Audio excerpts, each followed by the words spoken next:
मेरा नाम आरोही है। ये कहानी मेरी नहीं बल्कि मेरे साथ साथ मेरे पिताजी की भी है। मेरे पिताजी जैसे शरीफ इंसान इस पूरी दुनिया में होते हैं, लेकिन मैं ऐसे लोगों से सिर्फ इतना ही कहना चाहूँगी कि वो एक बार मेरी ये कहानी ज़रूर सुने, ताकि उन्हें पता चले कि एक ही इंसान जब रिश्ते निभाने की कोशिश करता रहे तो उसे अपने ही रिश्तेदारों से कैसे ठोकर मिलती है। मैं अपने पिता के साये में पली बढ़ी और आज जब उनका साया नहीं रहा तो उनकी कहानी आप लोगों को सुनाने जा रही हूँ। मेरा जन्म अपने माता पिता की शादी के पूरे 60 साल बाद हुआ था। मैं जानती थी कि इन सालों में मेरी माँ ने लोगों की कितनी बातें सही और पिता ने कितनी खामोशियाँ। मेरे पिताजी 3 बहन भाई थे। सबसे बड़े मेरे पिताजी, उनसे छोटे मेरे चाचा और सबसे छोटी मेरी बुआ। मगर इन तीनों में सिर्फ मेरे पिता ने जिंदगी की जिम्मेदारियां उठाई। वो सिर्फ बड़े भाई नहीं थे, वो एक पिता और सहारा भी थे, अपने बहन भाइयों के लिए भी और मेरे लिए भी। मेरे चाचा अपने आप को हमेशा ऊंचा बनाकर रखते थे, मगर उनके पास बड़ापन नहीं था। उन्होंने छोटे होने का खौफ फायदा उठाया और मेरे पिता को बड़ा बनाकर उनके भोलेपन का खूब फायदा उठाते रहे। मेरे पिताजी अपने छोटे भाई के सामने खामोश रहते थे। किसी ने कभी नहीं पूछा कि जो इंसान दिन रात मेहनत कर रहा है वो क्यों खामोश रहता है। चाचा जी ने पिताजी से कहा कि भैया, कल बाजार से बच्चों के लिए कपड़े लेते आना, फीस भी देनी है।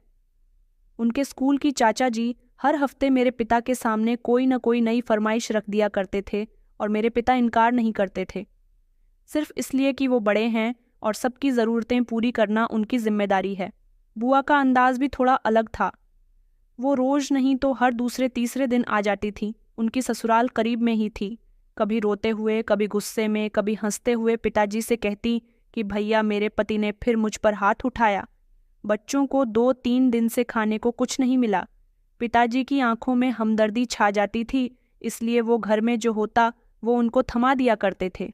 माँ ये सब खामोशी से देखती रहती थी। पहले तो उन्होंने पिताजी को रोकने की बहुत कोशिश की, फिर वह चुप हो गई। मैं बचपन से देखती आ रही थी कि मेरे पिता अपने बहन भाइयों की खातिर सब कुछ कुर्बान करते रहे। न उन्होंने कोई नखरा किया, न कभी ऊंची आवाज में किसी से बात की। वो सबका बोझ अपने कंधों पर उठाए चलते रहे।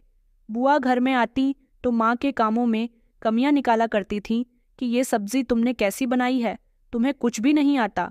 कभी मेरे भाई को तुमने कप चाय भी ठीक से नहीं दी। माँ खामोशी से उनकी बातें बर्दाश्त करती रहती थी। मैं उस समय छोटी थी, कोई भी बात समझ नहीं पाती थी कि आखिर ऐसा क्यों हो रहा है। लेकिन वक्त के साथ ये सवाल मेरे अंदर जम गया। हमारे घर में मेरी माँ हमेशा खामोश रहती थी। दिन भर खामोशी और रात को कुछ अजीब सी हरकतें। कभी पानी में अपने हाथ रखकर बैठ जाती तो कभी खामोशी से छत को देखती रहती। और मेरे पिताजी वो बस खामोश रहते, कोई सवाल नहीं करते। एक दिन माँ ने उनसे चीख कर कहा, तुम कुछ कहते क्यों नहीं हो? ये सब कुछ तुम्हारी आंखों के सामने होता है।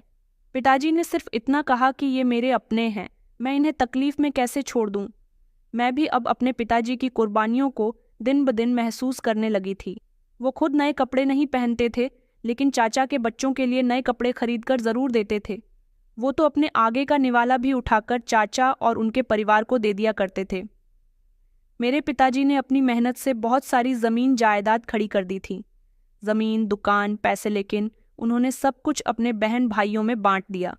एक दिन मैंने मुस्कुराकर पूछा कि पिताजी, आपने सब कुछ क्यों बांट दिया? तो उन्होंने कहा कि बेटा, ये सब ऊपर वाले का दिया हुआ है, मैं अकेला कैसे रख सकता हूँ।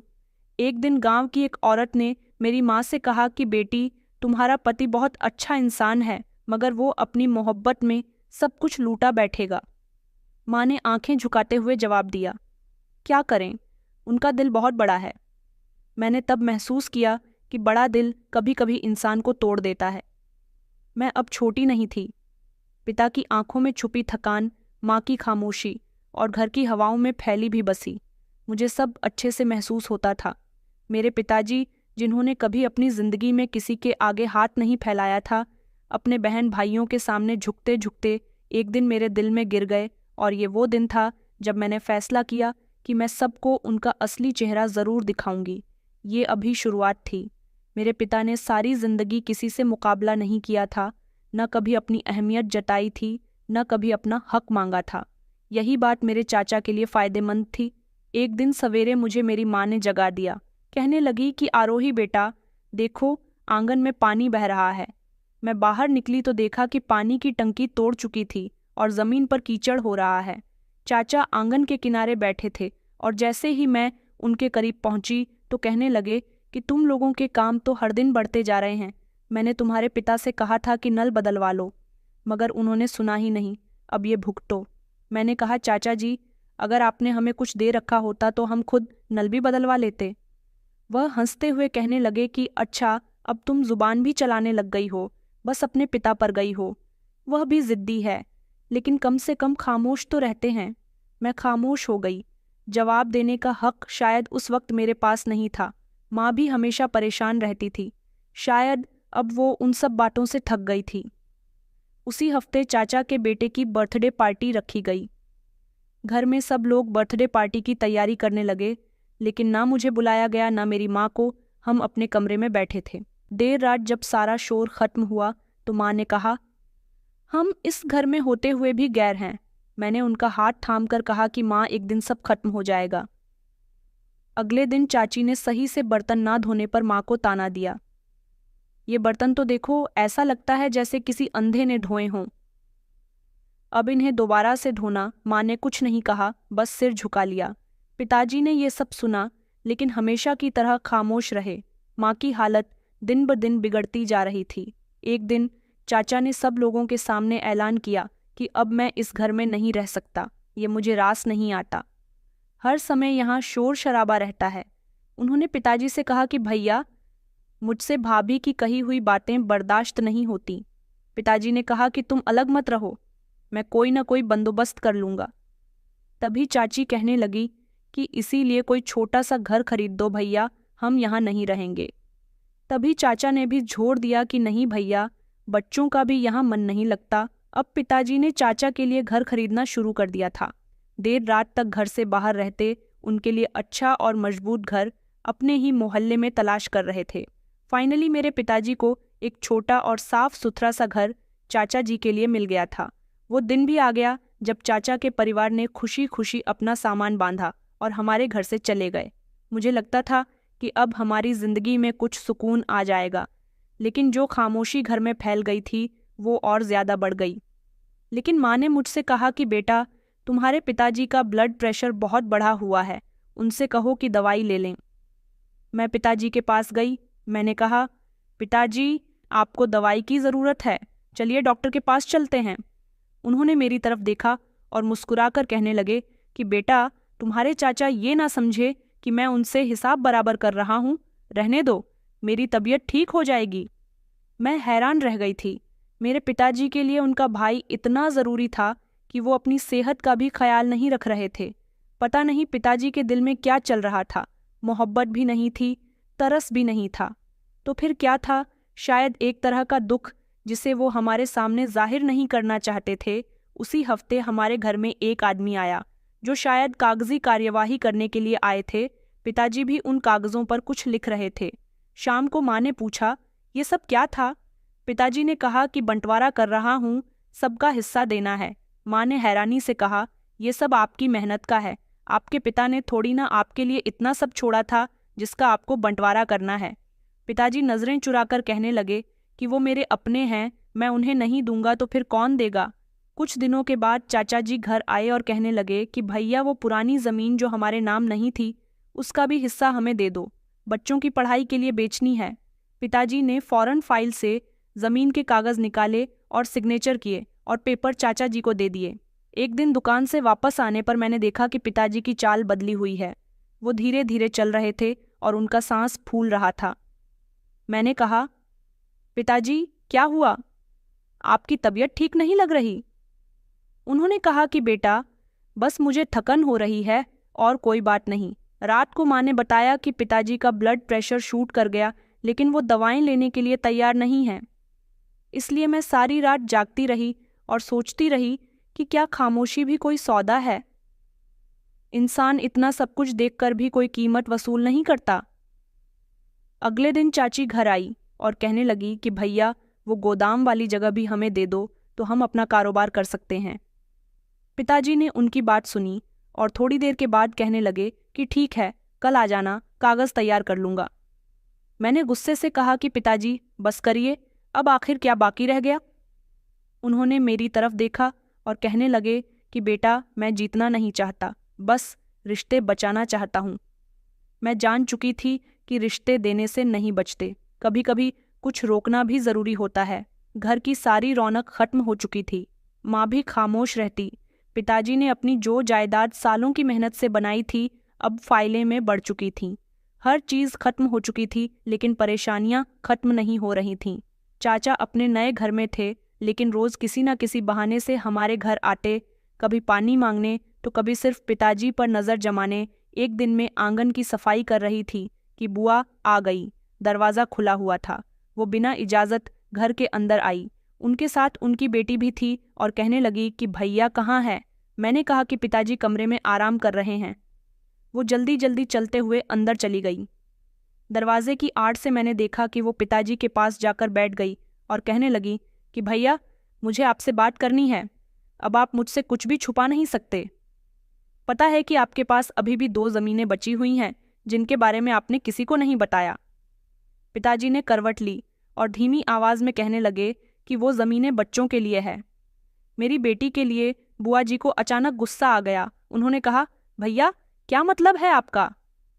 क्या हम आपके सगे नहीं हैं? तुमने तो हमेशा हमें दिया, अभी भी हमें दो। हमें हक है आपकी जायदाद लेने का। मैं कमरे के अंदर गई। मैंने कहा, बुआ जी, पिताजी की तबीयत ठीक नहीं है, तेज आवाज में बात मत करिए। उन्होंने मुझे घूर कर देखा और कहने लगी, तो अब तुम मुझे समझाओगी? तुम लोग आखिर खुद को क्या समझ रहे हो? अभी बात खत्म नहीं हुई थी कि चाचा जी भी आ गए। शायद बुआ ने उन्हें बुलाया था। अंदर आते ही चाचा जी कहने लगे कि भैया, तुम्हारे पास जो ज़मीन है वो हमें चाहिए, बराबर का हिस्सा। और अभी तभी पिताजी ने अपनी आंखें बंद कर लीं। उनका चेहरा पीला हो चुका था, लेकिन चाचा रुके नहीं। उन्होंने कहा कि सारी जिंदगी आपने हमें काफ़ी कुछ दिया, तो फिर ये ज़मीनें क्यों नहीं? जब बेटी जवान हो गई है तो तुम्हें विरासत का होश आ गया। मुझे उन लोगों को देखकर गुस्सा आ रहा था। मैंने कहा कि प्लीज़ चाचा जी खामोश हो जाइए, मेरे पिताजी की तबीयत ठीक नहीं है और इस समय आप लोग ये बातें लेकर बैठ गए। चाचा जी कहने लगे कि तुम भी बोलने लगी हो भैया, अब तुम ही फैसला करो और अभी करो। पिताजी ने कहा कि ये ज़मीन मैंने अपनी बेटी के नाम की है, मुझे अपनी बेटी को भी तो कुछ देना है। बुआ हंसने लगी और कहने लगी कि बेटी को ज़मीन देकर क्या करोगे? वो तो कल को पराए घर चली जाएगी, तुम्हारे साथ तो हम लोग रहेंगे। तुम्हें हमारे बच्चों की फिक्र करनी चाहिए। भैया, चाचा ने ज़ोर से कहा कि कल हम आ रहे हैं, ज़मीन के कागज़ ले आएंगे। फिर वो दोनों चले गए। पिताजी का सांस ज़ोर ज़ोर से फूलने लगा। उनके चेहरे पर पसीना आ गया। माँ दौड़ती हुई आई, उनके हाथ में दवाई थी। उन्होंने जल्दी से पिताजी को दवाई दी। आज पिताजी की हालत ज़्यादा ख़राब थी। हर दिन ऐसी नहीं होती थी। वो कुछ कहने के काबिल नहीं रहे थे। शाम के समय जब पिताजी की तबीयत कुछ बेहतर हुई तो मैं उनके कमरे में गई। मैंने उनको रोते हुए देख लिया। जब उन्होंने मुझे देखा तो मुझे अपने पास बुलाया और कहने लगी कि बेटा, कभी किसी को मत बताना कि घर के मर्द भी रोते हैं। पिताजी को देखकर मुझे बहुत अफसोस हो रहा था। अगले दिन चाचा सच में आ गए थे। उनके हाथ में कागज़ थे और साथ में एक वकील, जिन्होंने कहा कि बस एक दस्तखत करवा दो ताकि आगे कोई परेशानी ना हो। पिताजी ने कागज़ देखे और धीरे से कहा कि कुछ दिन और दे दो, मैं सोच लूँ। चाचा को गुस्सा आ गया। उन्होंने कहा कि ये तो हमने कभी सोचा ही नहीं था कि तुम इनकार कर दोगे भैया। भैया, तुम तो हमारी हर बात माना करते थे, अब बदल गए हो।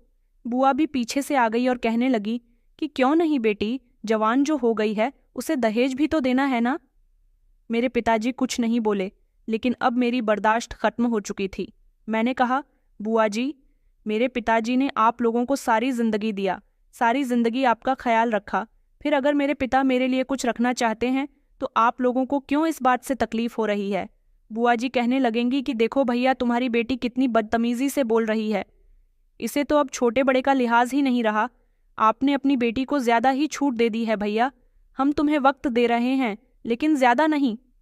इतना कहकर वो लोग चले गए थे। पिताजी की तबीयत और ज्यादा बिगड़ गई। वो बिस्तर पर ज्यादातर वक्त गुजारने लगे थे। मैं हर रोज़ अपने पिताजी को परेशान और बीमार देखती तो समझ जाती थी कि ये सब कुछ उनकी शारीरिक हालत की वजह से नहीं, वो अंदर से भी टूट रहे हैं। अगले दिन मैं किचन में काम कर रही थी। माँ घर की सफाई में लगी हुई थी। पिताजी अपने कमरे में थे। तभी अचानक एक जोरदार आवाज़ आई, जैसे कुछ गिरने की आवाज़ हो। मैं भागकर बाहर गई तो मुझे पिताजी के कमरे से खटखट की आवाज़ आने लगी।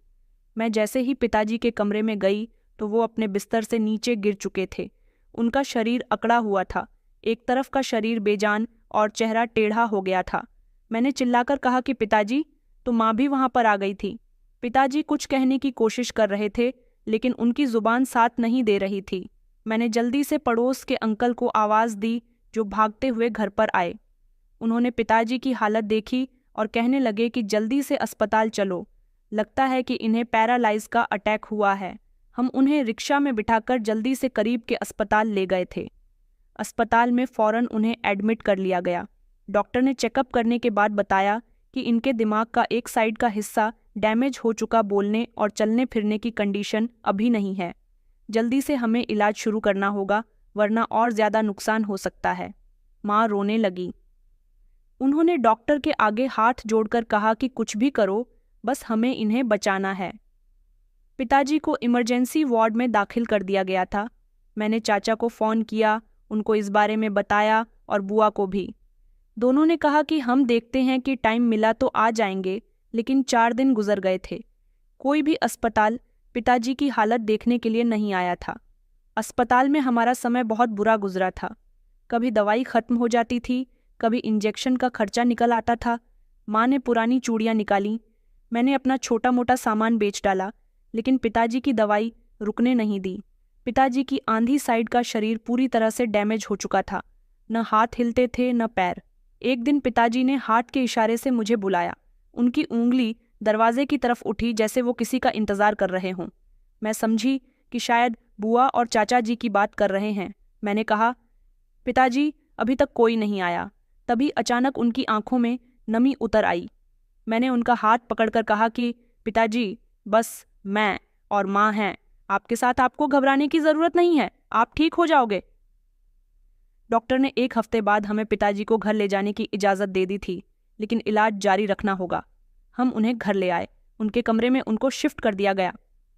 सब कुछ वैसा ही था, सिर्फ पिताजी वो नहीं रहे थे जो कि पहले हुआ करते थे। मैं पिताजी को हर वक्त साफ रखती थी। उनके लिए दरवाजे की तरफ देखना मामूली बन गया था। एक दिन मैंने पूछा, पिताजी, आप कुछ कहना चाहते हो? उन्होंने सर हिलाया। मैंने एक डायरी और पेन निकालकर उनके पास रख दिया। उन्होंने धीरे धीरे हाथ से कुछ लिखा। काफ़ी देर बाद कोशिश करने के बाद जब वो अपनी बात पेपर पर लिख चुके तो मैंने देखा कि उस पर 3 शब्द लिखे हुए थे, माफ़ करना। मेरी आंखों में आंसू आ गए। मैंने कहा, पिताजी, आपको किससे माफ़ी मांगनी है? आपने तो कभी किसी के साथ गलत नहीं किया, कभी किसी का हक नहीं खाया। उन्होंने अपनी आंखें बंद कर लीं, जैसे वो आगे भी कुछ कहना चाहते हों। उसी दौरान चाचा के बेटे की शादी की तैयारियां चल रही थीं। मोहल्ले में शोर था, गाने बज रहे थे, लाइटिंग लग रही थी, लेकिन हमारे घर में खामोशी थी। माँ ने एक बार कहा कि देखा, वहाँ शादी की तैयारी हो रही है, लेकिन एक बार भी आकर भाई की तबीयत नहीं देखी। मैंने कुछ नहीं कहा। कुछ बातें सिर्फ खामोशी से सुनी जाती हैं। अब जिंदगी का हर दिन पिताजी के इशारों और प्रार्थनाओं के साए में गुजरने लगा। पिताजी को बिस्तर से लगे हुए 1 महीना होने को आ चुका था। मैं और माँ पूरी तरह से उनका ख्याल रख रहे थे, लेकिन हमारी जिंदगी बस उन्हीं के आसपास घूमने लगी थी। उनकी दवाइयाँ, पट्टियाँ और दवाई का रोज़ का खर्चा, सब कुछ अब किसी बंदोबस्त के बिना था। एक दिन मैं दवाई लेने गई तो पुरानी दुकान के सामने रुकी। दुकान वही थी जिसे पिताजी ने बरसों पहले अपने हाथों से बनाया था, वो दुकान जिससे घर के चूल्हे जलते थे, लेकिन उस दुकान पर ताला लगा हुआ था। फिर मैंने दुकान के अंदर झांक कर देखा तो कुछ लोग माल उतार रहे थे। उस दुकान को गोदाम बना दिया गया था, जो अब मेरे चाचा जी के नाम से चल रही थी। मैं घर आई और मैंने इस बारे में माँ को बताया। वो सुनकर खामोश हो गई। फिर कहने लगी कि मैंने कुछ दिन पहले सुना था कि वो किसी नए कारोबार की बात कर रहे थे। मैंने कहा कि माँ, लेकिन ये दुकान तो पिताजी की थी। माँ कहने लगी कि बेटा, अब हमारा कुछ भी नहीं रहा। उसी दिन मैंने शाम को चाचा जी के घर जाने का फैसला कर लिया। दरवाजे पर दस्तक दी तो चाची ने दरवाज़ा खोला। मैं अंदर चली गई तो चाचा अपने स्टडी रूम में बैठे हुए थे। मैंने कहा, चाचा मुझे आपसे कुछ बात करनी है। उन्होंने नज़र उठाई और कुर्सी से पीछे होकर कहने लगे कि क्या परेशानी है। वह दुकान तो मेरे पिताजी की थी, लेकिन अब गोदाम बन चुकी है। चाचा जी ने मेरी तरफ घूरकर देखा और कहने लगे, तो अब तुम इस बात का हिसाब किताब रख रही हो। मैंने कहा कि वो दुकान हमारी रोजी रोटी थी, पिताजी की मेहनत की थी। उन्होंने कुर्सी घुमाकर मुझसे मुंह मोड़ लिया, फिर हंसते हुए कहने लगे कि देखो आरोही, तुम लड़की हो और लड़कियां इन कामों में नहीं बोलती। तुम अपने पिताजी का इलाज करो, हम बिजनेस संभाल लेंगे। मैंने कहा, मैं सिर्फ इतना चाहती हूँ कि जो हमारा हक है वो हमें वापस दिया जाए। उन्होंने कहा कि तुम्हारे पिता ने खुद मुझे दुकान का हक दे दिया था। मैंने कहा, मुझे इस बात का सबूत चाहिए। तो उन्होंने गुस्से से पलटकर मेरी तरफ देखा। कहने लगे कि तुम मुझसे सबूत मांग रही हो। तुम एक लड़की हो और तुम्हारे जैसे लोग सिर्फ सवाल कर सकते हैं, फैसला नहीं। मैंने कहा कि अब वक्त बदल चुका है, मैं लड़की हूँ लेकिन कमज़ोर नहीं। उन्होंने कहा कि जाओ, यहाँ से जाकर अपना घर संभालो। मैं चुपचाप वापस आ गई थी। मैंने फैसला कर लिया था कि अब कानूनी मदद ली जाए। माँ को आकर बताया तो वो घबरा गई। कहने लगी कि बेटा, दुश्मनी मोल लेना आसान नहीं है। मैंने कहा, माँ ये दुश्मनी नहीं, हमारा हक है। अगर अब हम आवाज़ नहीं उठाएंगे तो कब उठाएंगे? मैं मोहल्ला के एक वकील के पास गई, उनको सब कुछ बताया और ज़मीन जायदाद के कागज़ भी दिखाए। उन्होंने ध्यान से देखा, फिर कहने लगे, अगर आपके पास असली पेपर्स हैं तो आप कानूनी दावा कर सकती हैं। मैंने पिताजी की पुरानी फाइलें से काफ़ी कुछ ढूंढने की कोशिश की, लेकिन कुछ कागजात गायब थे। वकील ने कहा कि ऐसा लगता है कि जानबूझकर रिकॉर्ड से कुछ निकाला गया है, हम इन्वेस्टिगेशन कर सकते हैं। उसी रात में पिताजी के पास बैठी थी। उनकी आंखों में थकन और चेहरे पर खामोशी थी। मैंने धीरे से कहा कि पिताजी, मैं आपका सब कुछ वापस लेना चाहती हूँ। उन्होंने नज़र मेरी तरफ घुमाकर देखा और इशारा किया, जैसे पूछ रहे हों क्या। मैंने कहा, जो आपका हक था, जो हमारा हक था, वो ज़मीन, दुकानें, मैं उनके लिए लड़ना चाहती हूँ। पिताजी की आंखों में चमक आ गई, जैसे उनके अंदर की रोशनी थोड़ी सी वापस आ गई हो। मैं शाम तक पिताजी की देखभाल करती रही, लेकिन अब हमारे पीछे गरीबी भी पड़ चुकी थी। रोज़ की ज़रूरतें अब ज़रूरत से आगे बढ़ चुकी थीं। दवाइयों की लिस्ट महंगी हो गई थी और पैसे दिन ब दिन कम होते जा रहे थे। पिताजी की बचत भी अब ख़त्म होने को आ गई थी और हमारे पास अब आमदनी का कोई रास्ता नहीं था। एक दिन माँ ने कहा कि बेटा, मैं सोच रही हूँ मोहल्ले के कुछ घरों में काम शुरू कर देती हूँ। सुबह से शाम तक काम कर लिया करूँगी तो कुछ पैसे आ जाएंगे। मैंने उनका हाथ पकड़कर कहा, माँ आप नहीं करोगी, मैं कुछ ना कुछ कर लूँगी। उन्होंने कहा कि नहीं बेटा, तुम अपने पिता को संभालना हो, उनके सारे काम करती हो, ये काम मैं कर लूँगी। हम दोनों मिलकर कुछ ना कुछ चला लेंगे। वो अगले ही दिन सुबह चली गईं। मैं घर के बाकी सारे काम देख रही थी। पिताजी ने अचानक इशारा किया तो मैं उनके करीब गई। उन्होंने आंखों से दरवाजे की तरफ इशारा किया और फिर हाथ से कमरे पर इशारा किया, जैसे काम करते किसी न किसी तरह से ना हो को देखा हो। मैं समझ गई थी। मैंने कहा, पिताजी, माँ काम पर गई हैं। पिताजी की आंखों में दुख उभर आया, जैसे वो इस सब का खुद को कसूरवार समझ रहे हों। मैंने उनका हाथ पकड़ लिया। मैंने कहा कि आप फिक्र मत करो, हम सब संभाल लेंगे। मोहल्ले के लोगों को भी अब हम पर तरस आने लगा था और कुछ लोग ताने भी दिया करते थे कि घरों में सफाई करती है। माँ मोहल्ले के घरों में झाड़ू बर्तन करती, कपड़े धोती, खाना बनाती। जो काम हाथ लगता वही काम कर लिया करती थीं और पैसे लाकर मुझे दे देती। मेरी माँ जब घर वापस आती तो बहुत थकी हुई होती थीं। मैंने एक दिन फैसला किया कि सिलाई मशीन निकालकर दोबारा से काम शुरू कर दूंगी। जो मेरी माँ की शादी की मशीन थी, जिसे काफ़ी टाइम से किसी ने हाथ नहीं लगाया था। मैंने बुटीक से सिलाई सीखी थी, मगर घर में कोई काम नहीं किया था, इसलिए माँ की सिलाई मशीन निकाली और अब अपने हाथ से कपड़े सिलने शुरू कर दिए थे। पहले मैंने पुराने कपड़ों से शुरुआत की, फिर धीरे धीरे मोहल्ले से बच्चों के कपड़े लेने शुरू कर दिए। फिर मेरे पास और भी बाकी कपड़ों का ऑर्डर आने लगा। काम चलने लगा। मैं दिन को कपड़े सिलकर और शाम को पिताजी के साथ बैठकर उनकी देखभाल करती थी। माँ सुबह से लेकर शाम तक लोगों के घरों में काम करके आती, फिर खाना बनाती और मेरे साथ सिलाई में हाथ बंटाया करती थी। घर जैसे तैसे चल रहा था। अब मोहल्ले के ही नहीं बल्कि मोहल्ले के बाहर के लोग भी मुझे कपड़े देने लगे थे। पिताजी रोज मुझे कुछ इशारे करते, कभी अपने पैर की तरफ, कभी खिड़की की तरफ। मैं उनसे कहती कि पिताजी, एक दिन आप खुद बाहर जा सकेंगे, अभी आप आराम करो। पिताजी मेरे हाथ थामकर मुझसे कुछ कहना चाहते थे, मगर उनके मुंह से शब्द नहीं निकलते। मैं बस उनसे इतना कहती कि आपने हमें मजबूत बनाया, अब हमारी बारी है। अब हमारे घर के हालात थोड़े संभलने लगे, लेकिन मोहल्ले में हमारी हालत को लेकर बातें हो रही थीं। पिताजी बीमार माँ, काम वाली और बेटी सिलाई करती है, सब खत्म हो गया।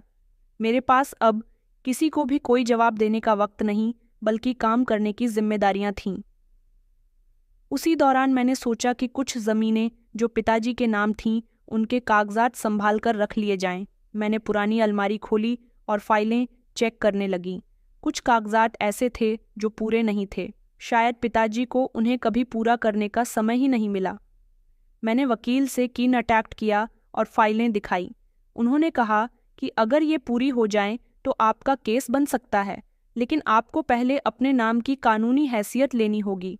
एक नया रास्ता खुल रहा था, लेकिन इस रास्ते में अभी अंधेरा था। मेरे लिए दिन रात बराबर हो चुके थे। सिलाई का काम, कागजात की देखभाल और बाकी सारे काम भी संभालना सुबह का समय था। माँ नाश्ता बनाने में बिजी थी और मैं सिलाई कर रही थी। पिताजी कमरे के अंदर अपने बिस्तर पर लेटे थे। उनके चेहरे पर आज कुछ खास बेचैनी थी, जैसे नींद पूरी नहीं हुई हो। मैं अपना काम छोड़कर उनके पास जाकर बैठ गई। उनसे कहने लगी कि आप ठीक हो? उन्होंने हल्की सी पलक झुकाकर इशारा दिया कि हाँ, लेकिन उनका सांस तेज हो रहा था। मैंने हाथ थामकर महसूस किया कि उन्हें बहुत तेज पसीना आ रहा है और उनकी उंगलियां ठंडी पड़ रही थीं। मैंने फौरन माँ को आवाज़ दी, माँ जल्दी आओ, पिताजी की तबीयत बिगड़ रही है। वो जल्दी से आई, कुछ पुरानी दवाइयाँ निकालने लगी। पिताजी का शरीर कांपने लगा और चेहरा पूरी तरह से पीला हो गया था। मैंने उनको पानी पिलाने की कोशिश की, लेकिन वो निगल नहीं पा रहे थे। मैंने कहा, माँ, हमें अस्पताल जाना पड़ेगा, ऐसा लगता है पिताजी को अटैक हुआ है। माँ रोने लगी और कहने लगी कि बेटा, पैसे कहाँ से आएंगे? मेरे पास तो सिर्फ थोड़े से ही पैसे पड़े हुए हैं। मैंने अपनी सिलाई के पैसे निकाले, वो भी थोड़े ही थे, लेकिन वो अस्पताल तक ले जाने के लिए तो काफ़ी थे। मैंने और माँ ने जल्दी से पिताजी को अस्पताल ले जाने का बंदोबस्त किया। मैंने माँ से कहा, माँ, आप अभी रुको, मैं आती हूँ। मैं जल्दी से चाचा जी के घर पर गई। दरवाज़ा बजाया तो दरवाज़ा चाची ने खोला। उनके हाथ में चाय का कप था और चेहरे पर सुबह की सुस्ती। मुझे देखकर उनके माथे पर बल पड़ गए। कहने लगी कि क्या बात है, क्यों आई हो यहाँ? मैंने कहा कि चाचा जी से मिलना है। पिताजी की तबीयत बहुत बिगड़ गई है, उन्हें अस्पताल ले जाना है। उन्होंने चाचा जी को आवाज़ लगाई, सुनो आलोक, तुम्हारी भतीजी आई है, तुम्हारे भाई की तबीयत खराब है। तभी चाचा जी बाहर आए, साफ सुथरे कपड़ों में, जैसे कहीं जाने की तैयारी में हूँ। उन्होंने मुझे ध्यान से देखा, फिर कहने लगे कि हाँ, क्या हुआ है भैया को? मैंने कहा कि चाचा, दूसरा अटैक लग रहा है, हाथ पैर कांप रहे हैं, उनके पिताजी को अस्पताल ले जाना है। मेरे पास तो पैसे नहीं है, आप प्लीज़ साथ चलिए। उन्होंने दिमाग झटका, फिर कहने लगे कि देखो बेटा, मेरे पास पहले ही काफ़ी काम है, बिजनेस की मीटिंग है, और तुम्हें तो पता है कि मैं अब हर बात पर फौरन नहीं रुक सकता। मैंने रोते हुए कहा कि चाचा जी, मेरे पिताजी की जान खतरे में है, बस शहर के अस्पताल तक उन्हें लेकर चलिए। उन्होंने गुस्से से कहा कि मैंने तुम्हारे पिताजी की जिम्मेदारी नहीं उठाई हुई। मुझे जैसे चाचा की ये बात बहुत बुरी लगी। मैंने कहा, चाचा जी, आपने मेरे पिताजी की ज़मीन ली, दुकान ली, उसे गोदाम बना लिया, सब कुछ आपके पास है। कम से कम आप अपने उस बड़े भाई को तो बचा लीजिए, जिसने सारी ज़िंदगी आपका ख्याल रखा, आपके बारे में सोचा, आपके बच्चों की फिक्र की। उन्होंने कहा कि नहीं आरूही, मैं बहुत बिजी हूँ, मेरे हाथ बंधे हुए हैं, बेहतर है कि तुम कहीं और जाकर मदद मांगो। मैं खामोशी से पलट गई। मेरे पैर भारी हो चुके थे, आंखों से आंसू निकल रहे थे, लेकिन अब समय रोने का नहीं था। जैसे तैसे एक पड़ोसी से रिक्वेस्ट करके उनकी पुरानी गाड़ी में पिताजी को अस्पताल ले गई। वहीं छोटा सा सरकारी अस्पताल, जहां बहुत सारी भीड़ भाड़। डॉक्टर ने जल्दी से पिताजी को एडमिट करने की एडवाइस दी। दूसरा ये कि पिताजी को दूसरा पैरालाइज का अटैक हुआ था, लेकिन इस बार ज़्यादा सीरियस था। डॉक्टर ने बताया कि इनका शरीर बढ़ते हुए समय के साथ डैमेज होता जा रहा है। अगर समय पर अस्पताल नहीं लाती तो इनकी सांस भी बंद हो सकती थी। मैं कोने में खड़े होकर सब कुछ सुन रही थी। माँ जमीन पर बैठकर चुपचाप रो रही थी। कई घंटे पिताजी बेहोश रहे। जब शाम के समय उनकी आंख खुली तो आंखों में सिर्फ खामोशी थी। उन्होंने मुझे पहचाना नहीं। मैं उनके पास गई, हाथ पकड़कर कहा कि पिताजी, मैं आपकी बेटी हूँ।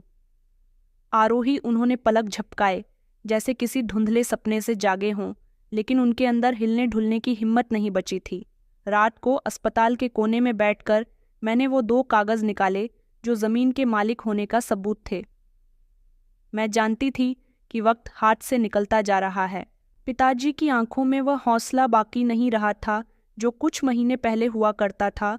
वो जो इशारे से सब कुछ समझाते थे, अब सिर्फ खामोशी से इधर उधर देखते रहते थे। मैंने माँ से कहा कि हमें जल्दी ही कुछ करना होगा। पिताजी का समय हाथ से निकल रहा है। माँ ने मेरी तरफ देखा और कहने लगी कि बेटा, मेरी प्रार्थना अभी भी तुम्हारे पिता के साथ है, लेकिन कभी कभी प्रार्थना से ज्यादा दवाई की जरूरत पड़ती है, और हमारे पास तो अब दवाई के पैसे भी नहीं हैं। वो रात अस्पताल की ठंडी दीवारों के बीच जैसे कई सालों से भी ज्यादा ठंडी लग रही थी। हर घड़ी एक सवाल बनकर दिमाग में घूमती रही। क्या कोई और है जो मेरे पिताजी को बचा सकता है? क्या हमने सब कुछ खो दिया है? क्या ये समय हमसे रूठ चुका है? अस्पताल की सफ़ेद दीवारें जैसे अब हमें पहचानने लगी थी। नर्स खामोशी से गुजर जाती और डॉक्टर पिताजी की हालत के बारे में कुछ नया नहीं बताते थे। पिताजी को पूरी तरह से होश आए बिना 2 दिन गुजर चुके थे। सांस कभी तेज होती, कभी धीमी, जैसे वो कुछ फैसला नहीं कर पा रहे कि जिंदा रहना है या फिर जाना है। उसी रात पिताजी ने थोड़ी देर के लिए अपनी आंखें खोलीं। मैं उनकी बिल्कुल करीब बैठी हुई थी। उन्होंने मेरी तरफ देखा, उनके होंठ हिले, लेकिन आवाज़ नहीं निकल रही थी। मैंने झुककर कहा कि पिताजी, आपको कुछ कहना है? उन्होंने अपनी आंखों के इशारे से कहा कि हाँ। तो मैंने जल्दी से डायरी और पेन निकाला, उनका एक हाथ थाम लिया और दूसरे हाथ में पेन दे दिया। उन्होंने अपने हाथ को थोड़ा सा हिलाने की कोशिश की। सिर्फ एक शब्द लिखा कि माफ़। मैंने अपनी आंखें बंद कर लीं और सर झुका लिया। मैंने कहा कि नहीं पिताजी, आपने कुछ गलत नहीं किया। आपने जो किया वो आपका फ़र्ज़ था और आपकी मोहब्बत थी। माँ पिताजी के लिए प्रार्थना कर रही थी कि उनके पति को सुकून मिल जाए, क्योंकि वो बहुत थक गए हैं। सुबह के समय अचानक मशीन की बीप धीमी हो गई। नर्स भागकर आई और डॉक्टर भी आए और कुछ देर बाद सिर्फ एक शब्द कहा कि सॉरी, हम इन्हें नहीं बचा सके। वक्त जैसे थम गया था। माँ की चीख निकली। मैं माँ के गले से लग गई। पिताजी अपनी जिंदगी की जंग हार चुके थे। मेरे पिता बिन आवाज़, बिना शिकायत किए इस दुनिया से चले गए। अस्पताल के कमरे में सन्नाटा छा गया और हम अपने पिता का शरीर घर ले जाने की तैयारी कर रहे थे। घर पहुंचे तो कुछ करीबी रिश्तेदार और आस पड़ोसी जमा होने लगे और जल्द ही उनके अंतिम संस्कार की तैयारी भी शुरू कर दी गई। मैंने चाचा जी को फ़ोन किया, रिंग जाती रही, फिर बंद हो गई। बुआ जी का फ़ोन भी बंद जा रहा था। हमने एक बार फिर से खुद ही सब कुछ संभाल लिया। अंतिम संस्कार के समय चाचा जी और बुआ जी सफ़ेद कपड़े पहनकर सीरियस चेहरे के साथ खड़े हुए थे। इधर मेरी माँ और मेरा रो रो कर बुरा हाल हो रहा था। अंतिम संस्कार के बाद खामोशी से सब लोग घर आ गए। मैं खामोश खड़ी रही। अब तो आंखों से आंसू निकलने भी बंद हो गए थे। मैंने किसी से कोई बात नहीं की और ना नज़र में लाई। घर वापस आकर पहली बार मेरी माँ बहुत ज़ोर से रोई थी। मैं उनके साथ बैठी थी, लेकिन मेरे अंदर जैसे बहुत कुछ खत्म हो चुका था। गुस्सा, दुख और वो खामोश नफरत जो मेरे अंदर पल चुकी थी। रात को दरवाज़ा खुला। चाचा आए। उनके साथ उनका बेटा भी था। आंगन में बैठते हुए कहने लगे कि बस अफसोस करने के लिए आए थे, हमारे भैया हमारे लिए सब कुछ थे। माँ ने नज़र झुका ली और मैं खामोश रही। चाचा ने कहा कि मैं सोच रहा हूँ कि अब ये घर तुम दोनों के लिए काफ़ी बड़ा हो जाएगा। वैसे भी तुम 2 ही लोग तो हो, तुम्हारे लिए तो एक कमरा भी काफ़ी है। अगर तुम लोग चाहो तो कुछ हिस्सा हमें दे दो, ये बेचकर पैसे बांट लेते हैं। मुझे गुस्सा आ गया और मैंने चाचा की तरफ देखकर कहा कि चाचा जी, अभी पिताजी की मौत को 24 घंटे भी नहीं हुए और आप इस घर पर भी नज़र डालने के लिए आ गए हों। उन्होंने मुस्कुराते हुए कहा कि नहीं बेटा, ऐसी कोई बात नहीं है। तुम हमें गलत समझ रही हो। मेरा मतलब सिर्फ ये था कि तुम तो शादी के बाद अपनी ससुराल चली जाओगी, सिर्फ यहाँ तुम्हारी माँ ही तो रहेंगी तो उसके लिए एक कमरा भी बहुत है। इतने बड़े घर का तुम लोग आखिर क्या करोगे? पूरा घर सूना पड़ा रहेगा। इससे अच्छा है कि इसके हिस्से बंटवारे कर दिए जाए। तुम लोग समझदारी से काम लो। मैंने उन्हें दरवाजे की तरफ इशारा करते हुए कहा कि आप यहाँ से जा सकते हैं, हम खुद समझदारी से काम ले लेंगे। चाचा पलटकर चले गए। उन्होंने कुछ नहीं कहा। उनका बेटा पीछे था, उसकी नज़रें झुकी हुई थीं। अगले दिन बुआ हमारे घर आईं। माँ से लिपटकर रोने लगीं कि मेरा भाई इस दुनिया से चला गया, हम अकेले रह गए। भाभी माँ ने कोई जवाब नहीं दिया, वो बस सर झुकाकर बैठी रही। फिर थोड़ी देर के बाद बुआ कहने लगी कि सुनो भाभी, वो पुरानी ज़मीन है ना जो भैया ने शहर में खरीदी हुई है, अगर तुम लोग चाहो तो उसे हमें भी बांट सकते हो ताकि कोई झगड़ा ना हो। वैसे भी भैया अपने बहन भाइयों में सब कुछ बांटकर ही अपनी जिंदगी की खुशियों को बढ़ाया करते थे। माँ ने सर उठाकर मेरी तरफ देखा। मैंने जवाब दिया, जिस जमीन की आप बात कर रही हो वो पिताजी ने मेरे नाम कर दी थी, उसके कागज मेरे पास हैं। अगर आपको शक है तो आप अदालत का दरवाज़ा खटखटा सकती हैं। बुआ खामोश हो गई। कुछ देर बैठी रही, फिर वो उठकर चली गई। घर की दीवारों में पिताजी की याद समाई हुई थी। उनके कपड़े, उनके आखिरी दिनों की दवाइयाँ, सब कुछ वहीं का वहीं था, लेकिन वो नहीं थे। मैंने एक फैसला कर लिया था कि मैं अब किसी को छोड़ूंगी नहीं। ज़मीन, दुकान, घर जो भी था वो सिर्फ हमारा था, और पिताजी की आखिरी सांस ने मुझे एक नई लड़ाई के लिए तैयार कर दिया था। पिताजी के जाने के बाद जैसे हमारी जिंदगी एक नए मोड़ पर आ गई थी। माँ बहुत खामोश खामोश सी रहने लगी थी और मैं दिन भर बिजी रहने की कोशिश करती थी। दिन गुजरने लगे, सब कुछ मामूल की तरह चल रहा था। चाचा और बुआ का कुछ अता पता नहीं था। उस रात माँ सो चुकी थी और मैं सिलाई के कपड़े पूरे कर रही थी। मेरे अंदर सुकून नहीं था जो मुझे सोने नहीं दे रहा था। मैं कमरे में आई, पिताजी की तस्वीर अलमारी से निकाली और उसे सीने से लगाकर रोने लगी। बस मैं इतनी ही प्रार्थना किया करती थी कि ऊपर वाला इंसाफ ज़रूर करता है। मेरे पिता ने जो बर्दाश्त किया उसका हिसाब वो खुद लेगा। मैं अपने पिताजी को बहुत याद किया करती थी और रोया करती थी। कुछ दिन इसी तरह से गुजर गए, लेकिन एक दिन दरवाजे पर ज़ोर ज़ोर से दस्तक होने लगी। मैंने जल्दी से दरवाज़ा खोला। मोहल्ले का एक आदमी खड़ा हुआ था जो बहुत ही घबराया हुआ था।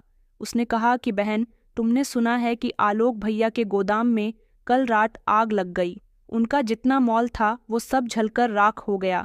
मैंने कुछ नहीं कहा। वो बोलता रहा और कहने लगा कि और सबसे ज़रूरी बात ये कि उस समय गोदाम में उनके दोनों बेटे भी मौजूद थे, वो भी जलकर राख हो गए।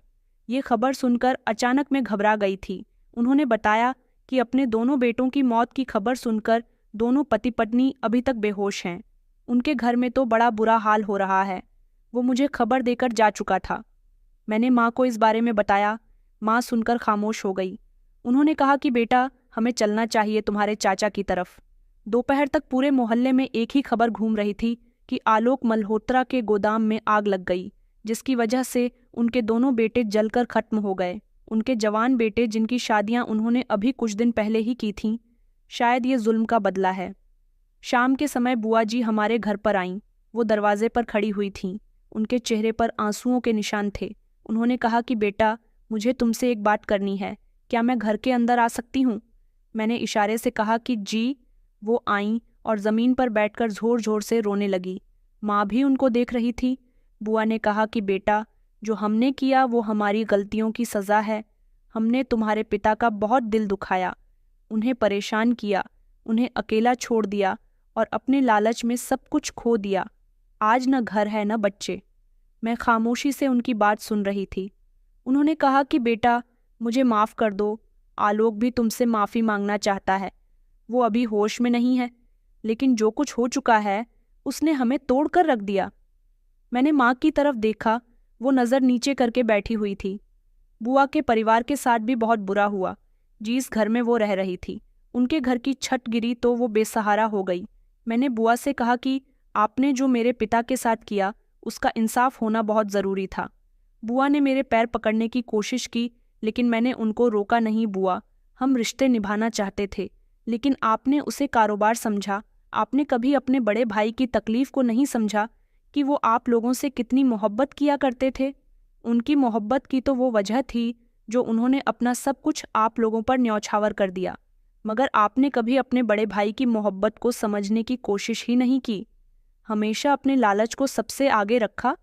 वो उठी और जाते हुए कहने लगी कि एक दिन आलोक भी तुमसे खुद माफ़ी मांगेगा। बेटा, तब भी इतनी ही हिम्मत दिखाना। मैंने दरवाज़ा बंद किया। माँ कहने लगी कि बेटा, ये वक्त का पलटा है, तुम्हारे पिता की आत्मा को अब शांति मिलेंगे। मैंने पहली बार अपने दिल में किसी बदले के बजाय इंसाफ के बारे में महसूस किया था। सुबह के समय फिर से दरवाजे पर दस्तक हुई। माँ ने चौंक कर मेरी तरफ देखा। मैंने अपने काम छोड़कर दरवाज़ा खोला। सामने चाचा जी खड़े हुए थे।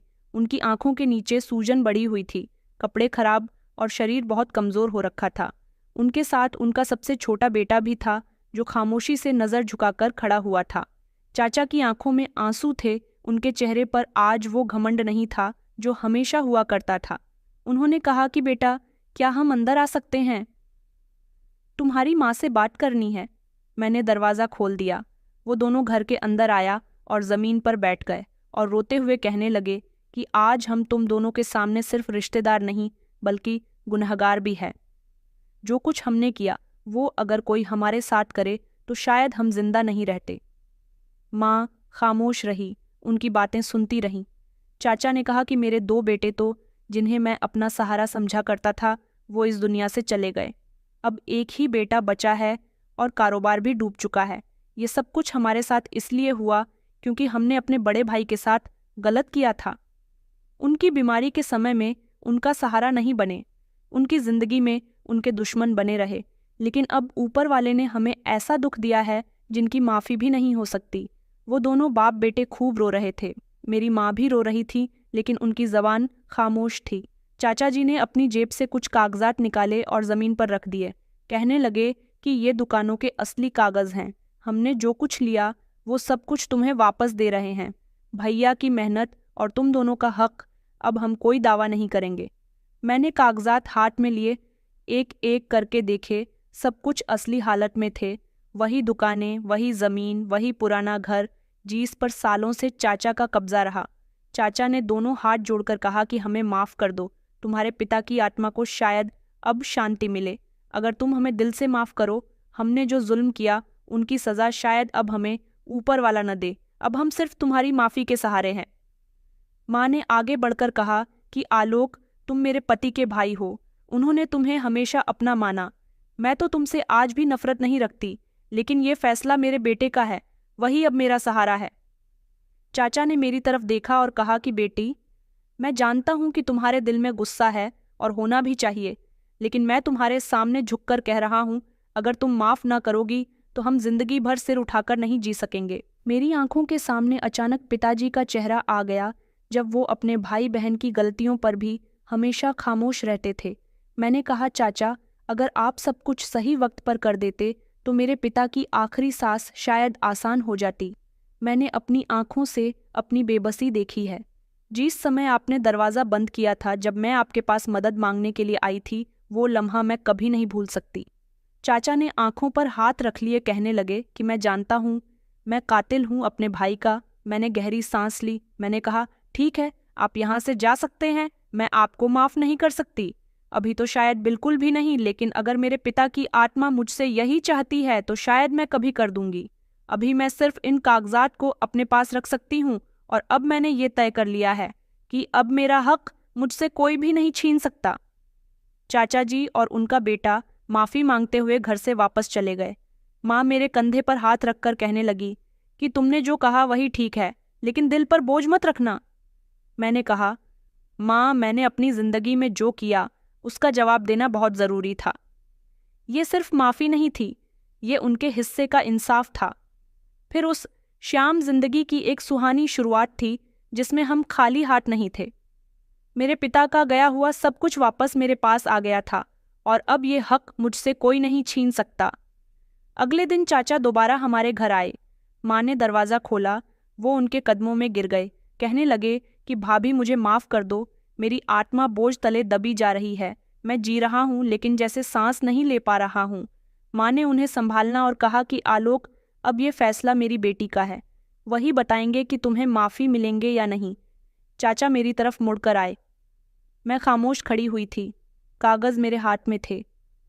उन्होंने कहा कि बेटी, जो कुछ हुआ उसके लिए मुझे माफ़ कर दो। मैं सिर्फ इतना चाहता हूँ कि मेरे मरने से पहले तुम्हारा दिल साफ हो जाए। मैं भैया से तो माफ़ी नहीं मांग सकता, लेकिन उसके बाद तुम ही हो जिससे मैं माफ़ी मांग सकता हूँ। मैंने कहा, आप मेरे पिता के कातिल हैं, कोई अजनबी नहीं। आपने उनकी सेवा का अच्छा बदल दिया, उनकी बीमारी में उनसे मुंह मोल दिया और आखिरी समय में दरवाज़ा बंद कर दिया। चाचा ने आंखें झुका लीं। उन्होंने कहा कि तुम सच कह रही हो, मैं मुजरिम हूँ। वो रोते हुए वापस चले गए थे। माँ कुछ कहना चाहती थी, मगर मैं एक कमरे में आ गई। उसी रात मैंने सपने में अपने पिता को देखा, जो सामने खड़े हुए थे और पहली बार मेरे सपने में आए थे। लेकिन इस बार उनके चेहरे पर रिकव्स ज़्यादा थी। बेटी, तुमने बहुत कुछ झेला, जो हम नहीं बोल सके वो तुमने कह दिया। अब तुम उसे माफ़ कर दो ताकि तुम भी आज़ाद हो सको। मैंने कहा, पिताजी, उन्होंने कभी आपका साथ नहीं दिया। पिताजी ने कहा कि बेटा, उनका इंसाफ हो चुका है, तुम्हारा काम सिर्फ माफ़ करना है। ऊपर वाले ने उनको उनके कर्मों की सज़ा दे दी। मुझसे वादा करो कि मेरे भाई बहन को माफ़ कर दूंगी। मैंने अपने पिता के चेहरे पर बेबसी देखी थी, इसलिए उनसे वादा किया कि ठीक है, मैं माफ़ कर दूंगी। अगली सुबह मेरी आंख खुली तो मैं चाचा जी के घर गई, जिनके घर की हालत बहुत ज़्यादा ख़राब हो रही थी, और फिर मैंने उन्हें माफ़ कर दिया। कहा कि मैं आपको माफ़ करती हूँ, लेकिन ये माफ़ी अभी भी आपको अपने भाई की तरफ से मिली है। चाचा जी शर्मिंदा होने के साथ साथ खुश भी हुए थे। मेरी इस कहानी का आखिर माफ़ी पर हुआ, लेकिन ये कमज़ोरी नहीं थी। ये एक बेटी की जीत थी, जो बदले से आगे निकलकर पिता के रिश्तों को इतना सब कुछ होने के बावजूद भी मजबूत बना चुकी थी। तो दोस्तों, कहानी कैसी लगी कमेंट में ज़रूर बताएं। वीडियो अच्छी लगी तो इसे लाइक करें और हमारे चैनल को सब्सक्राइब करना ना भूलें। धन्यवाद। मेरा नाम रोशनी है। अभी पिछले हफ्ते ही तो हम इस घर में शिफ्ट हुए थे। यहाँ के आस पड़ोसियों से हमारी अच्छी जान पहचान हो गई थी। मेरी शादी अभी 4 महीने पहले ही हुई थी। मेरा अपनी ससुराल में अपनी सास से झगड़ा हो गया था। वो मुझे बहुत तंग किया करती थी। हमारे पड़ोस में कुछ ही दूरी पर एक आदमी रहता है और उनके साथ 20 साल की जवान और सुंदर लड़की रहा करती थी। उनका घर हमारे घर के बिल्कुल बराबर वाला था। अब हम लोग यहाँ मोहल्ले में नए नए आए थे। मेरे पति तो काम के लिए सुबह घर से निकल जाते थे। मैं ही सारा दिन घर में अकेली रहती थी, इसलिए मैंने आस पड़ोस के लोगों से जान पहचान बढ़ानी शुरू कर दी थी, ताकि पड़ोसियों से बातचीत करके मेरा मन लगा रहा करे। हमारे घर के बिल्कुल बराबर में एक छोटा सा घर था।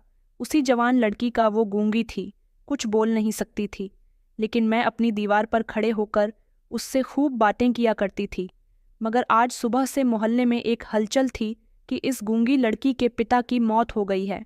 मैं भी जल्दी से उसके पिता की मौत पर शोक मनाने के लिए पड़ोस वाले घर में चली गई।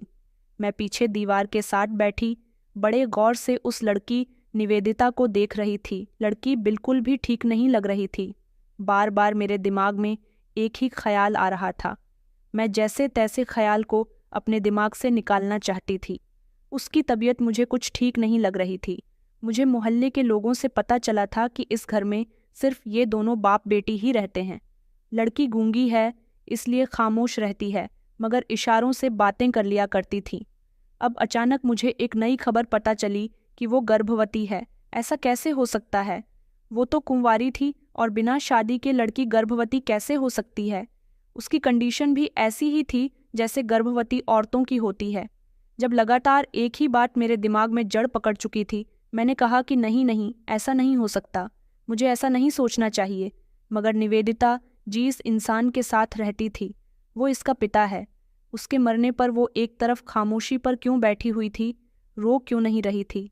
आमतौर पर जब माता या पिता में से कोई भी मरता है तो बच्चे तड़प तड़प कर रोते हैं। निवेदिता के चेहरे पर रिएक्शन तो बड़े ही अजीब थे। वो बिल्कुल खामोश थी। ये भी एक बहुत बड़ा सवाल था, क्योंकि जिनके पिता मरते हैं वो खामोशी से बैठकर एक दूसरे की शक्ल नहीं देखा करते। अभी कुछ दिनों पहले जब हम यहाँ आए थे, बाकी मोहल्ले वालों के साथ हमारी इतनी बातचीत नहीं थी जितनी निवेदिता और उसके पिता के साथ हो गई थी। मगर चूंकि मेरे और उनके घर की दीवार एक ही थी, तो हम दोनों एक दूसरे से बहुत बातें किया करते थे। मैं जब भी कुछ नया बना रही होती थी, निवेदिता को ज़रूर दिया करती थी। मुझे निवेदिता बहुत अच्छी लगती थी, लेकिन वो हमेशा चुप चुप रहती थी।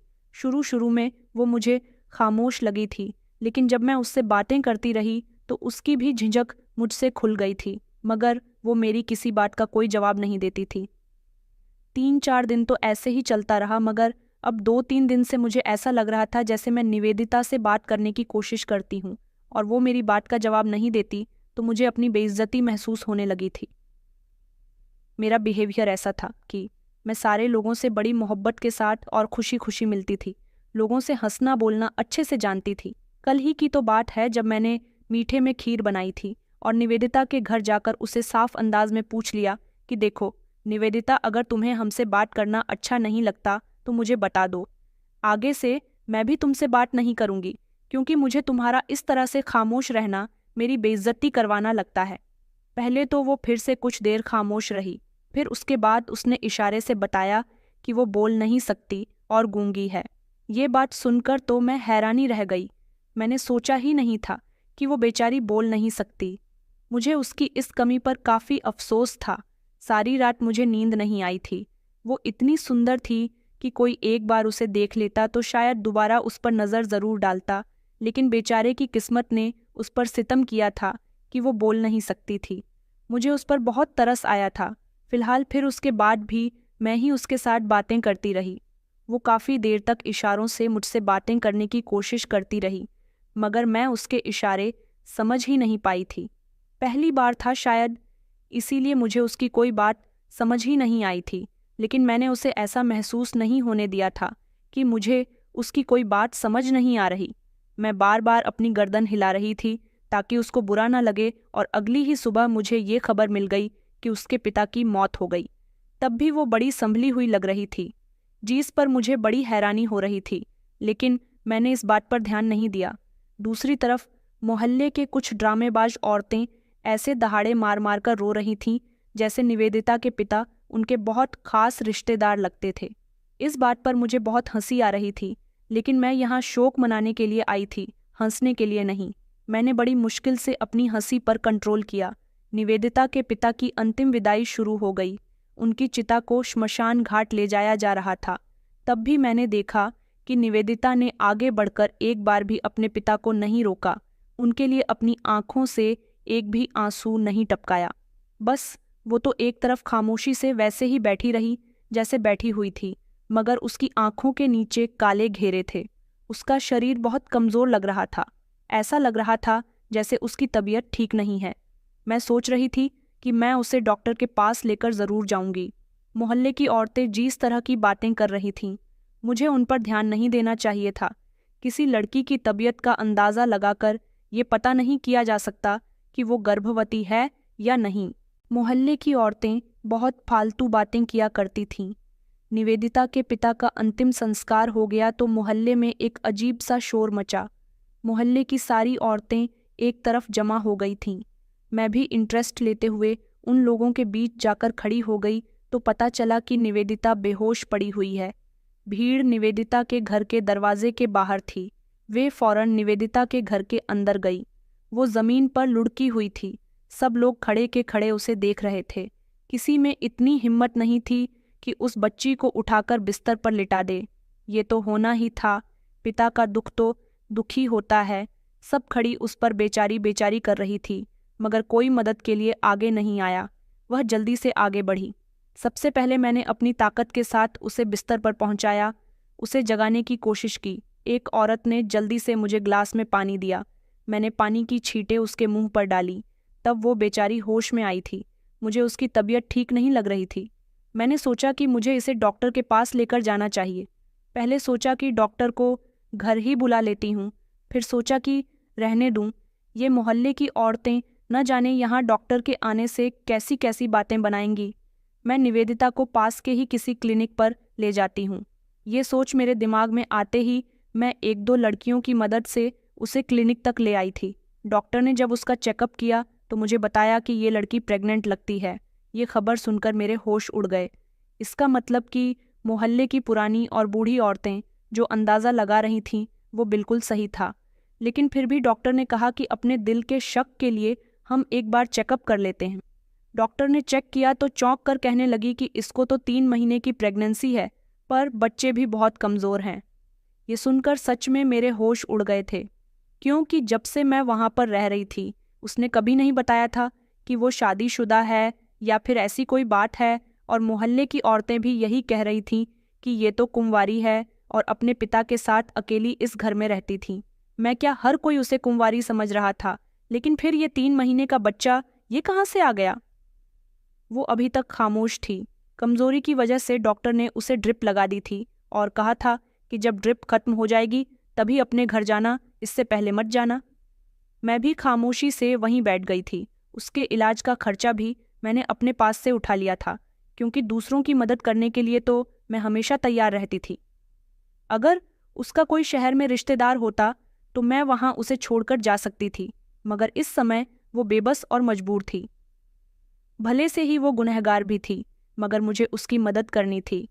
काफ़ी देर बाद जब उसकी ड्रिप खत्म हुई तो तब जाकर निवेदिता की आंख खुली थी। मैं उसे अस्पताल से घर ले आई। मेरे दिल में तरह तरह के ख्याल आ रहे थे, मगर मैं अभी इस समय से कुछ नहीं पूछना चाहती थी, क्योंकि कुछ देर पहले ही तो उसके पिता का अंतिम संस्कार हुआ था। घर ले जाकर मैंने उसे एक नींद की गोली दे दी और सुकून से सोने के लिए कहा। वो अपने घर जाकर बिस्तर पर सो गई थी। अभी कुछ ही देर हुई थी मुझे अपने घर पर आए हुए, जब मुझे हल्का हल्का शोर सुनाई दिया। वापस मैंने जाकर देखा तो निवेदिता जाग रही थी और बुरी तरह से घबराई हुई थी। ऐसा लगता था जैसे उसने कोई डरावना या कोई बुरा सपना देख लिया हो, जिसकी वजह से वो जाग गई। मैं उसके पास गई और कहने लगी कि क्या बात है निवेदिता, क्या हुआ? तुम्हें ऐसे क्यों कर रही हो? तुम्हें कुछ चाहिए क्या? ये सुनकर वो मेरे गले से लगकर बुरी तरह से रोने लगी। मैंने उसे बड़ी मुश्किल से चुप करवाया था। उसने अलमारी से एक तस्वीर निकालकर मेरे सामने रख दी और उस पर बार बार हाथ मारकर इशारा करने लगी। मैं समझ सकती थी कि उसे अपने पिता की कमी महसूस हो रही है। वैसे भी वो अपने पिता के साथ ही तो अकेली रहती थी। उनके अलावा उसका इस दुनिया में कोई नहीं था। अब वो भी चले गए थे। मैं उसे जितनी तसल्ली हो सकती थी देती रही, फिर उठकर अपने घर चली आई ताकि उसके लिए खाने का कोई बंदोबस्त कर सकूं। मैंने रात का बचा हुआ खाना लाकर उसे दे दिया, जिसे खाने के बाद वो काफ़ी हद तक सुकून से होकर वापस बिस्तर पर लेट गई। फिर मैंने उसे दोबारा से वही सवाल पूछा, जो मेरे दिल में न जाने कितनी बार आ चुका था। उसे सुनाई तो बिल्कुल साफ देता था। ये बात मैं बहुत अच्छे से जानती थी, इसलिए मैंने सुकून से बात करनी शुरू की। मैंने कहा कि मैं जानती हूँ कि अभी कुछ समय पहले तुम बेहोश हो गई थीं। उसने हाँ, मैं गर्दन हिलाई। मैंने कहा, तुम्हें पता है कि डॉक्टर ने क्या बताया? इस पर वो अचानक परेशान हो गई, मगर साथ ही अपनी गर्दन इधर उधर हिलाने लगी। तो मैंने उसे बता दिया कि तुम 3 महीने की गर्भवती हो। ये सुनकर वो एकदम से निःशब्द हो गई थी। उसके चेहरे पर घबराहट भरे एक्सप्रेशन देखकर मुझे सब अंदाजा हो रहा था कि ये खबर उसके लिए नई है। वो नहीं जानती कि वो 3 महीने से प्रेग्नेंट है। मैंने उसे कहा कि निवेदिता, क्या तुम शादीशुदा हो? मैंने अपने वहम को दूर करने के लिए उससे ये सवाल पूछा। पहले तो वो रुक गई, फिर धीरे से इनकार में गर्दन हिलाने लगी। मुझे बड़ा दुख हुआ था कि पता नहीं कौन इस लड़की के साथ इतना बड़ा पाप करके चला गया। मैंने धीरे से उससे पूछा, क्या तुम अपने मुजरिम को जानती हो? तो वो फिर से कुछ देर खामोश रही। मैंने कहा, बताओ निवेदिता, क्या तुम अपने मुजरिम को जानती हो? देखो, मोहल्ले की औरतों को तो पहले ही इस बात पर शक है, मगर अब तो डॉक्टर ने भी ये बात क्लियर कर दी है। मैं तुम्हारी मदद करने के लिए तैयार हूँ। अगर इस बच्चे के पिता का पता चल गया तो हम उस इंसान से लड़ सकते हैं। ऐसे तो जिंदगी नहीं गुजरेगी। देखो, यहाँ पर तुम्हारे पास कमाने वाला भी कोई नहीं है और आगे बच्चा भी हो जाएगा। कौन पालेगा इसको? और तुमको बताओ, क्या तुम इस दुनिया में भेड़ियों के बीच नौकरी कर सकोगी? इज्जत से जी सकोगी? इस बच्चे का पिता कौन है? मुझे बताओ, मैं तुम्हारी मदद करने के लिए बिल्कुल तैयार हूँ। हम उसे ढूंढने की कोशिश करेंगे। मैं जैसे जैसे बोलती जा रही थी, निवेदिता की आंखों में से आंसू बह रहे थे। मैंने नरमी से उसके आंसू साफ किए और फिर पूछा कि प्लीज़ बताओ, कोई तो इशारा दो। उसने अपने कांपते हुए हाथों के साथ अपने पिता की तस्वीर उठाई और उसकी तरफ इशारा करने लगी, जिसे देखकर मुझे लगा कि शायद वो कह रही है कि मेरे पिता मर गए और तुम मुझसे ऐसे सवाल पूछ रही हो। मैं तो उसकी मदद करना चाहती थी, मगर तब तक ये कैसे पॉसिबल था जब तक वो अपने मुजरिम का नाम नहीं बता देती। तो मैंने गहरी सांस ली और फिर उठकर नरमी से कहा कि चलो तुम आराम करो, तुम्हें किसी चीज़ की भी ज़रूरत हो तो थोड़ा सा शोर कर देना, मैं खुद ही यहाँ पर आ जाऊंगी। मैं जाने लगी तो मैंने देखा कि वो तब भी रो रही थी। पता नहीं वो बेजुबान लड़की मुझसे आखिर क्या कहना चाहती थी। मैं अपने घर आ गई। वहाँ एक और मोहल्ले वाली औरत आई हुई थी। वो धीरे से मुझसे कहने लगी कि ये निवेदिता मुझे ठीक नहीं लगती। मैंने चौंक कर कहा कि क्या मतलब है तुम्हारा? हालांकि मैं उसके ठीक नहीं वाले मतलब को अच्छी तरह से समझ पा रही थी। उसने कहा, अरे तुमने नहीं सुना कि मोहल्ले की बूढ़ी औरतें उसकी कमजोरी को देखकर कैसी कैसी बातें बना रही हैं, कैसा कैसा अंदाजा लगा रही है। वैसे तो डॉक्टर के पास जाने से पहले मुझे भी शक हो गया था कि वो प्रेग्नेंट है। उसने कहा, मुझे तो लगता है कि निवेदिता पेट से है, क्योंकि उसकी तबीयत गिरी गिरी सी रहती है। मैंने धीरे से कहा कि तुम ठीक कहती हो। डॉक्टर ने भी कुछ ऐसा ही बताया कि वो 3 महीने की गर्भवती है, मगर तुम ये बात किसी को मत बताना। अभी तो मोहल्ले की औरतें सिर्फ अंदाजा लगा रही हैं, लेकिन जब उनको पता चल जाएगा कि वो सच में गर्भवती है तो पूरे मोहल्ले में बेचारी की बेइज्जती हो जाएगी। लोग पता नहीं क्या क्या समझेंगे। बस यहीं पर मुझसे गलती हो गई थी। अगर मैं चाहती थी कि वो ये बात किसी को ना बताएं तो पहले मुझे ही उसे सब कुछ नहीं बताना चाहिए था। मगर अब जो हो गया था उसे कौन रोक सकता था? मुझे नहीं पता था कि कैसे, मगर 2 दिन के अंदर अंदर पूरे मोहल्ले को पता चल गया था कि वो सच में गर्भवती है। और सिर्फ इतना ही नहीं, ये भी पता चल गया था कि 3 महीने की गर्भवती है। ये बात जब मेरे कानों तक पहुंची तो मैं उस पड़ोसन के घर गई और मैंने गुस्से से कहा कि ये सब कुछ तुमने क्या कर दिया? आखिर तुम्हें क्या ज़रूरत थी कि उस बेचारी मजबूर और बेबस लड़की की कहानी पूरे मोहल्ले को सुनाने की? वो बेचारी बोल नहीं सकती। कोई उसके साथ गलत काम करके चला गया तो बजाय उसका साथ देने के तुमने पूरे मोहल्ले में उसका भंडा फोड़ दिया। अरे तुम आज तक किसी का राज नहीं रख पाई तो कल तुम्हारा राज कौन रखेगा? वो मेरी बात पर शर्मिंदा होने की बजाय गुस्सा करते हुए कहने लगी, ये सब कुछ तो सबको पहले से ही दिख रहा था। ये जरूरी नहीं कि उसके साथ ही किसी ने गलत किया है। ये लड़की भी तो घर में अकेली रहती है। पिता सवेरे घर से निकल जाता था, रात को घर में दाखिल होता था। तो क्या पता इसका कहीं किसी से चक्कर हो या इसने किसी मर्द को अपने पीछे लगा रखा हो। तो फिर बताओ, क्या जवाब है तुम्हारे पास? हमारे घरों में भी बेटियां हैं, उन पर क्या असर पड़ेगा? बस मैं अब नहीं रहने दूंगी उसे इस मोहल्ले में। उसे रहना है तो कहीं और जाकर रहे। कुछ महीने पहले ये दोनों बाप बेटी कहाँ से आए, न किसी को पता, न किसी को खैर खबर, और अब सुनने को मिल रहा है कि वो गर्भवती है। तुम जाकर अपना इलाज करवाओ रोशनी बहन, और उससे ज़रा दूर रहो, ये ना हो कि तुम्हारी नेकियां तुम्हारे ही गले पड़ जाएं। वो काफ़ी चालाक औरत थी। उसके साथ मैं बिल्कुल भी मुकाबला नहीं कर सकती थी, इसलिए खामोशी से अपने घर आ गई। मैं काफ़ी परेशान थी और खुद को बार बार कोस रही थी, क्योंकि ये सब कुछ जो भी हुआ था मेरी वजह से हुआ था। मैं ना किसी को बताती और ना ही पता चलता, बस खामोशी से उसका अबॉर्शन करवा देती। एक तो वो बहुत ही मासूम सी लड़की है, मुझे उस पर तरस आ रहा था। कहाँ मैं उसकी मदद करने चली थी और कहाँ अब मैंने उसे ही मुश्किल में डाल दिया था। शाम के समय मुझे अचानक निवेदिता के घर में शोर सुनाई दिया।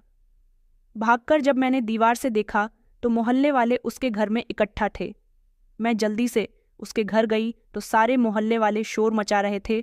उससे कह रहे थे कि अभी और इसी समय ये मोहल्ला छोड़कर चली जाओ। हम तुम जैसी कैरेक्टर लेसेस लड़की को अपने मोहल्ले में रहने नहीं देंगे। न तुम्हारे आने का पता है, न जाने का, न जाने तुम्हारा बीता हुआ समय कैसा है।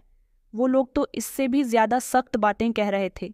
मैंने सबको खामोश करने की बहुत कोशिश की और कहा कि ये बेचारी मासूम है, हम मिलकर इसका मुजरिम ढूंढते हैं। मगर मोहल्ले वाले उल्टा मेरे ही पीछे पड़ गए और कुछ ही देर में मुझे भी ये फैसला सुनने को मिला कि तुम जो इसकी ज़्यादा हिमायत ले रही हो, इस हिसाब से तुम्हारा भी इस मोहल्ले में रहना ठीक नहीं है। इसके साथ ही तुम भी यहाँ से चली जाओ। मैं उनकी बात सुनकर हैरान रह गई थी। मैं उन्हें समझाने की कोशिश कर रही थी, वो उल्टा मुझ पर ही चढ़ने लगे। मैंने कहा कि नहीं, आप लोग मुझे ऐसे नहीं निकाल सकते।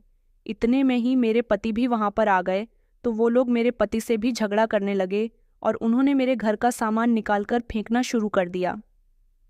एक ही लम्हे में ये नए मोहल्लेदार हमारे जानी दुश्मन बन गए। मैं निवेदिता की मदद करते करते खुद मुसीबत में फंस चुकी थी। शाम तक हम सब वहाँ से चले गए। मैंने निवेदिता को भी अपने साथ ले लिया था। मेरे पति भी मेरी ही तरह दूसरों की मदद करने वाले इंसान थे, इसलिए उनको भी मोहल्ला छोड़ना ही ज़्यादा बेहतर लगा। अब निवेदिता की खातिर मैं घर से बेसहारा हो गई थी, तो फिर अब मैं उसकी पूरी मदद करना चाहती थी।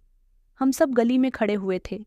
मैंने अपनी बहन को फ़ोन कर दिया था कि मैं तुम्हारे घर आ रही हूँ, बस हम रिक्शा का इंतज़ार कर रहे थे।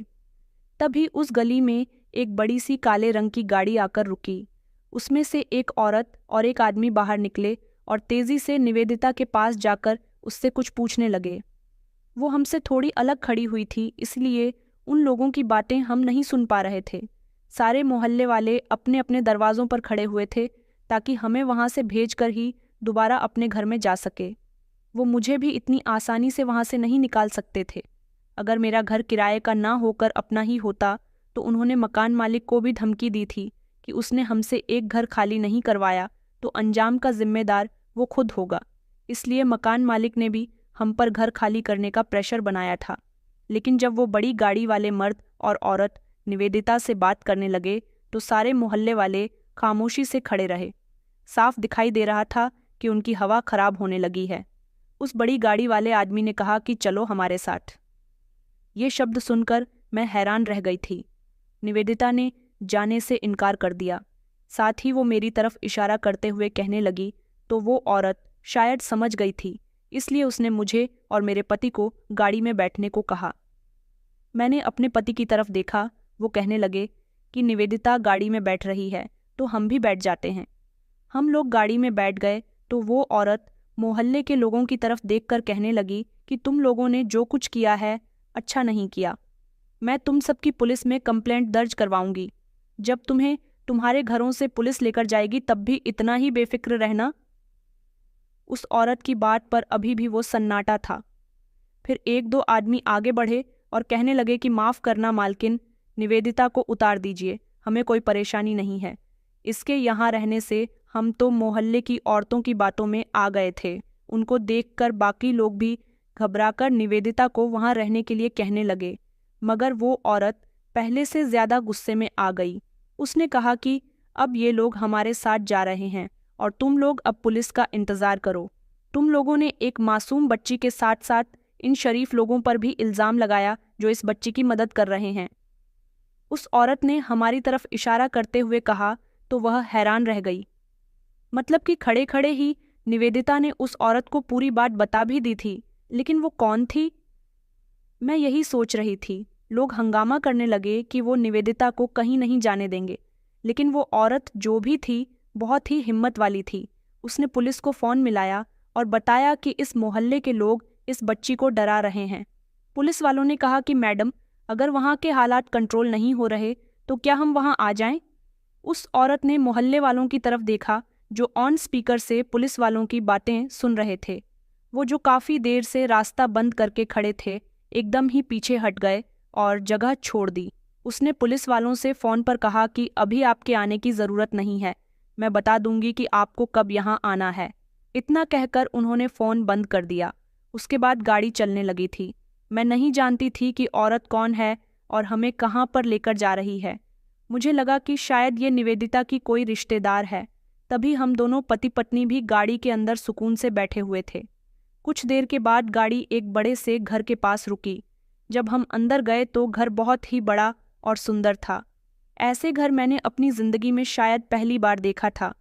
हमें हॉल में बिठाकर उस औरत ने नौकरानी से कहा कि पहले चाय लेकर आओ, फिर खाना लगाना, और खुद अपने कमरे में चली गई। मेरे पति मोबाइल में बिजी हो गए। मैं जल्दी से निवेदिता के करीब गई और उससे कहने लगी कि तुम्हारे रिश्तेदार इतने अमीर हैं, तुमने बताया तो नहीं? मेरी बात पर उसने इनकार कर दिया। मेरी बात पर उसने नहीं मैंने गर्दन हिलाई तो मैं बड़ी हैरान हो गई कि भला इसका क्या मतलब। मैंने कहा कि औरत, रिश्तेदार ही है ना तुम्हारी, लगता है काफ़ी करीब का रिश्ता है तुम्हारा इनके साथ।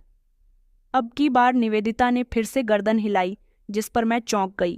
मैंने कहा, इसका मतलब कि तुम्हारी रिश्तेदार नहीं है। उसने फिर नहीं में गर्दन हिलाई। मैंने कहा, तो फिर ये औरत तुम्हें अपने साथ क्यों लेकर आई, और तुम क्यों आ गई इसके साथ हमें यहाँ लेकर? मैंने कहा, तुमने मुझे क्यों नहीं बताया इस बात के बारे में?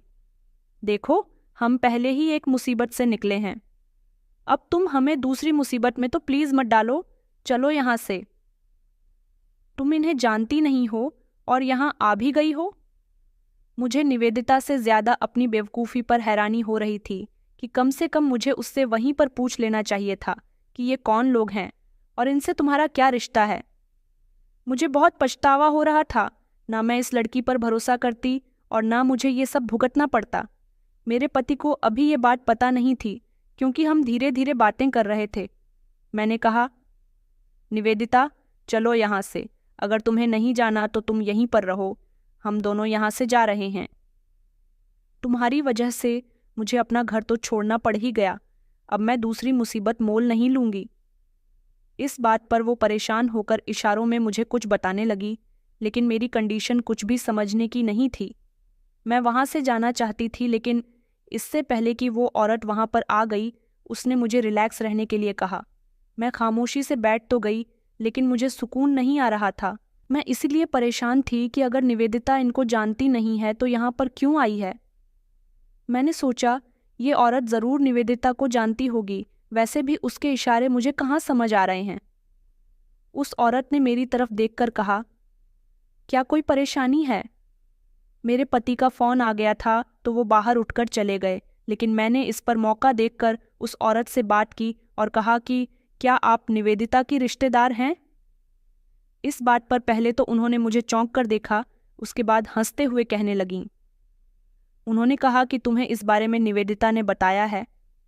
मैंने कहा कि नहीं, आपने हमारी मदद की है तो इससे लगता है कि आप निवेदिता की कोई करीबी रिश्तेदार हैं, वरना आज के ज़माने में कहाँ कोई किसी की मदद करता है। वो औरत कहने लगी कि नहीं, मैं निवेदिता को नहीं जानती हूँ और ना ही आपको जानती हूँ। उसकी बात पर तो मैं खामोश रह गई। कुछ देर बाद मैंने दोबारा हिम्मत करके पूछा, तो फिर आपने हमारी मदद क्यों की? वो औरत नरमी से कहने लगी कि मेरा नाम वैशाली है और आपकी मदद करना मेरे लिए कोई मामूली बात नहीं थी। मैं रोज़ ऐसे काम करती हूँ। दरअसल मेरा ताल्लुक़ एक NGO से है। हम सहारा लोगों की मदद करते हैं। उस समय मैं अपने पति के साथ गाड़ी में बैठी उस रास्ते से गुजर रही थी। जब मैंने वहाँ की कंडीशन देखी तो समझ गई कि कोई ना कोई गड़बड़ ज़रूर है।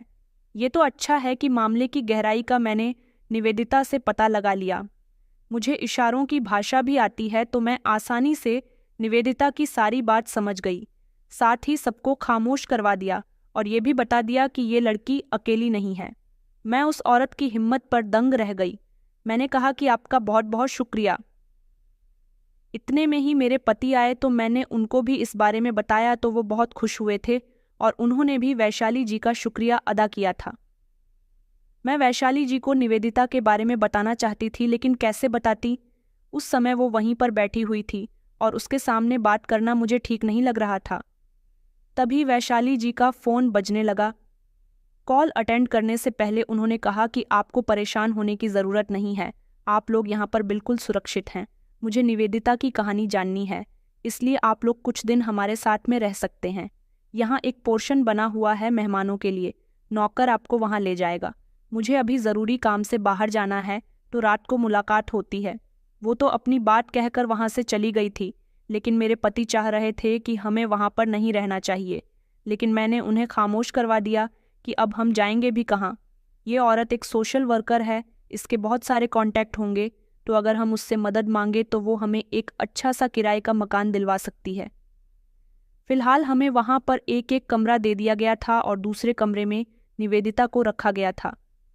लेकिन अभी तक इस सच्चाई का पता नहीं चला था कि निवेदिता के बच्चे का पिता कौन है। वो बेचारी अभी तक अपने पिता की मौत का सदमा अपने दिल से लगाए बैठी थी। शाम के समय जब हम बाहर आए तो निवेदिता अपने कमरे से निकलकर पहले ही बाहर बैठी हुई थी, बहुत उदास लग रही थी। मैं उसके पास जाकर बैठ गई। मैंने उसकी माँ के बारे में पूछा। मैंने कहा कि तुम्हारी माँ कहाँ है, जिंदा है या मर गई? तो उसने हमें सर हिलाया, मतलब कि उसकी माँ जिंदा थी। मैंने कहा, तो फिर कहाँ है? वो तुम्हारे साथ क्यों नहीं है? कहीं तुम्हारे पिता ने तुम्हारी माँ को छोड़ तो नहीं दिया? वैसे भी तुम्हारे पिता के मरने पर भी वो नहीं आई थी। मेरे सवाल पर वो चुप हो गई। मैंने उससे एक दो बार और पूछा मगर वो खामोश रही। फिर मैं उसे इधर उधर की बातें करने लगी। मैं जानती थी कि वो बेचारी बेजुबान थी, तभी तो उसके साथ इतना सब कुछ हो गया। फिर थोड़ी ही देर के बाद वैशाली जी भी वहां पर आ गई। वो मुझे दूसरे कोने में लेकर चली गई और हम दोनों बातें करने लगे। वैशाली जी ने कहा कि जानती हो बहन, तुम जैसी ही औरतें हैं जिनकी वजह से ये दुनिया रहने के काबिल जगह बनी हुई है। अगर आप निवेदिता की मदद नहीं करती तो कौन करता? वो मेरी तारीफ कर रही थी, जिस पर मुझे बेवजह ही शर्मिंदगी हो रही थी। फिर मैंने उसे निवेदिता के प्रेग्नेंट होने वाली बात बताई तो वो सोचते हुए कहने लगी कि हाँ, मैं जानती हूँ। वहीं सड़क पर इसने मुझे इस बारे में भी बताया था और सब इस पर गलत होने का इल्ज़ाम लगाकर ही इसे वहाँ से निकाल रहे हैं। आप बताइए कि आपको उसके बारे में क्या पता है? ये सब कुछ किसने किया था कि हम जल्द से जल्द उस मुजरिम तक पहुँच सके? मैंने कहा कि मुझे भी उसके मुजरिम का नहीं पता चल पाया। मुझे उसके इशारों की भाषा समझ में नहीं आती और उसे इशारों के अलावा बात करनी नहीं आती। जिस दिन मुझे ये सब पता चला था तब उसके पिता की मौत हुई थी।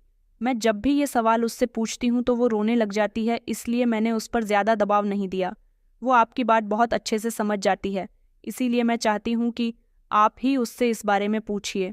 उन्होंने मुस्कुराकर कहा कि आप जानती हैं कि आप एक बहुत अच्छी औरत हैं। आपने एक लड़की की मदद की खातिर अपना घर बार छोड़कर कितना कुछ बर्दाश्त किया।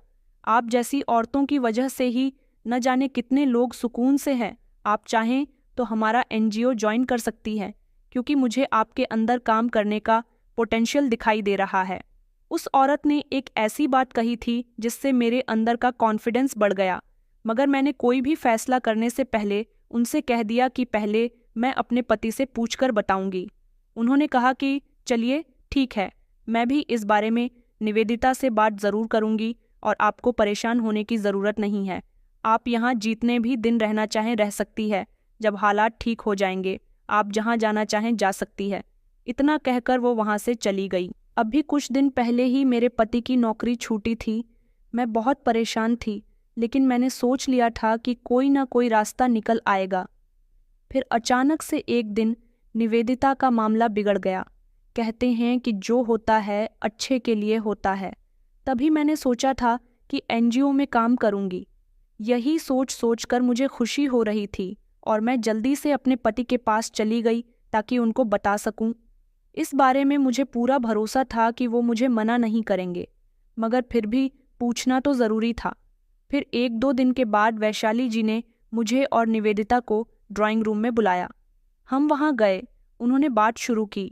निवेदिता से प्यार से पूछा कि बेटा, जब तक तुम अपनी कहानी हमें नहीं बताओगी हम तुम्हारे लिए कुछ भी नहीं कर सकते। आखिर तुम्हारे साथ ये सब कुछ किसने किया? बताओ, तुम देखना, हम उसके खिलाफ कार्यवाही ज़रूर करेंगे। मगर वो खामोश रही और ज़ोर ज़ोर से अपना सर हिलाने लगी। मैंने कहा, बेटा प्लीज़ बता दो। मैडम, तुमसे जो भी पूछ रही है तुम उन्हें बताओ। मगर वो तो जैसे कुछ भी बताने के लिए तैयार नहीं थी। वो वहाँ से उठकर चली गई। पता नहीं वो ऐसा क्यों कर रही थी। अगर उसके साथ जुल्म हुआ था तो फिर वो अपने गुनहगार का नाम क्यों नहीं बता रही थी? वैशाली जी ने कहा कि इन मामलात में अक्सर लड़कियां डर जाती हैं। मुझे यकीन था कि कुछ दिनों तक निवेदिता हमें सब कुछ बता देगी। वैशाली जी कहने लगीं कि हमें उस पर जोर नहीं देना है, तो हो सकता है कि वो हमारे साथ झूठ बोल दे। हमें उसके जवाब का खुद ही इंतज़ार करना होगा।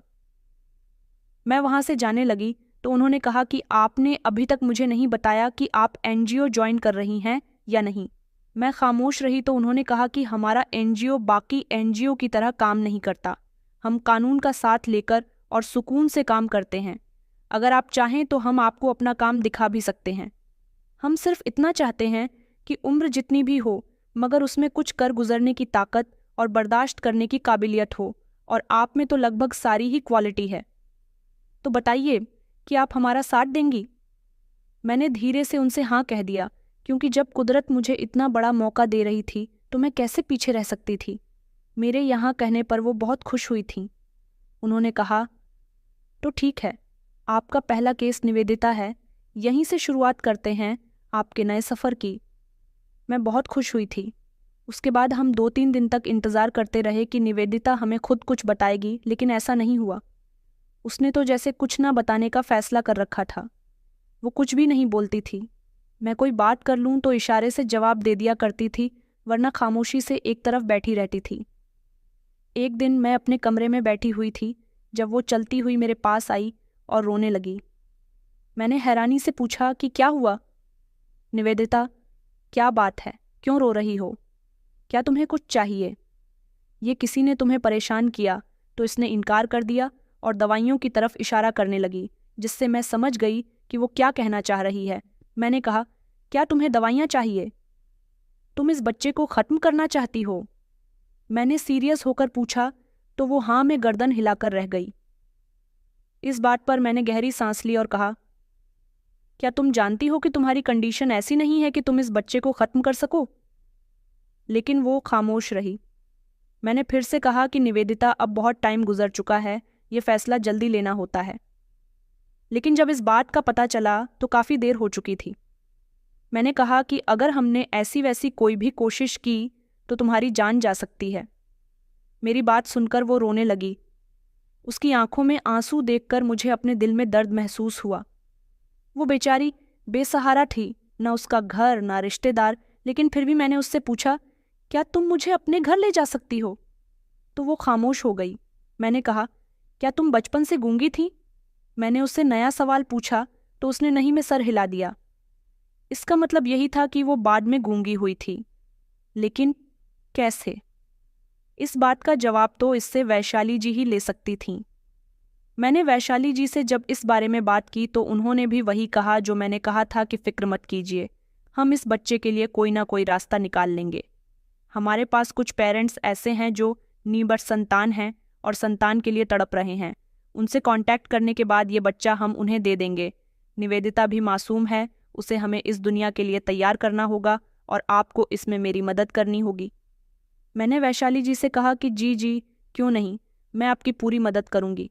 काफ़ी दिन हो गए थे, हम उनके घर के ही एनेक्सी में रह रहे थे।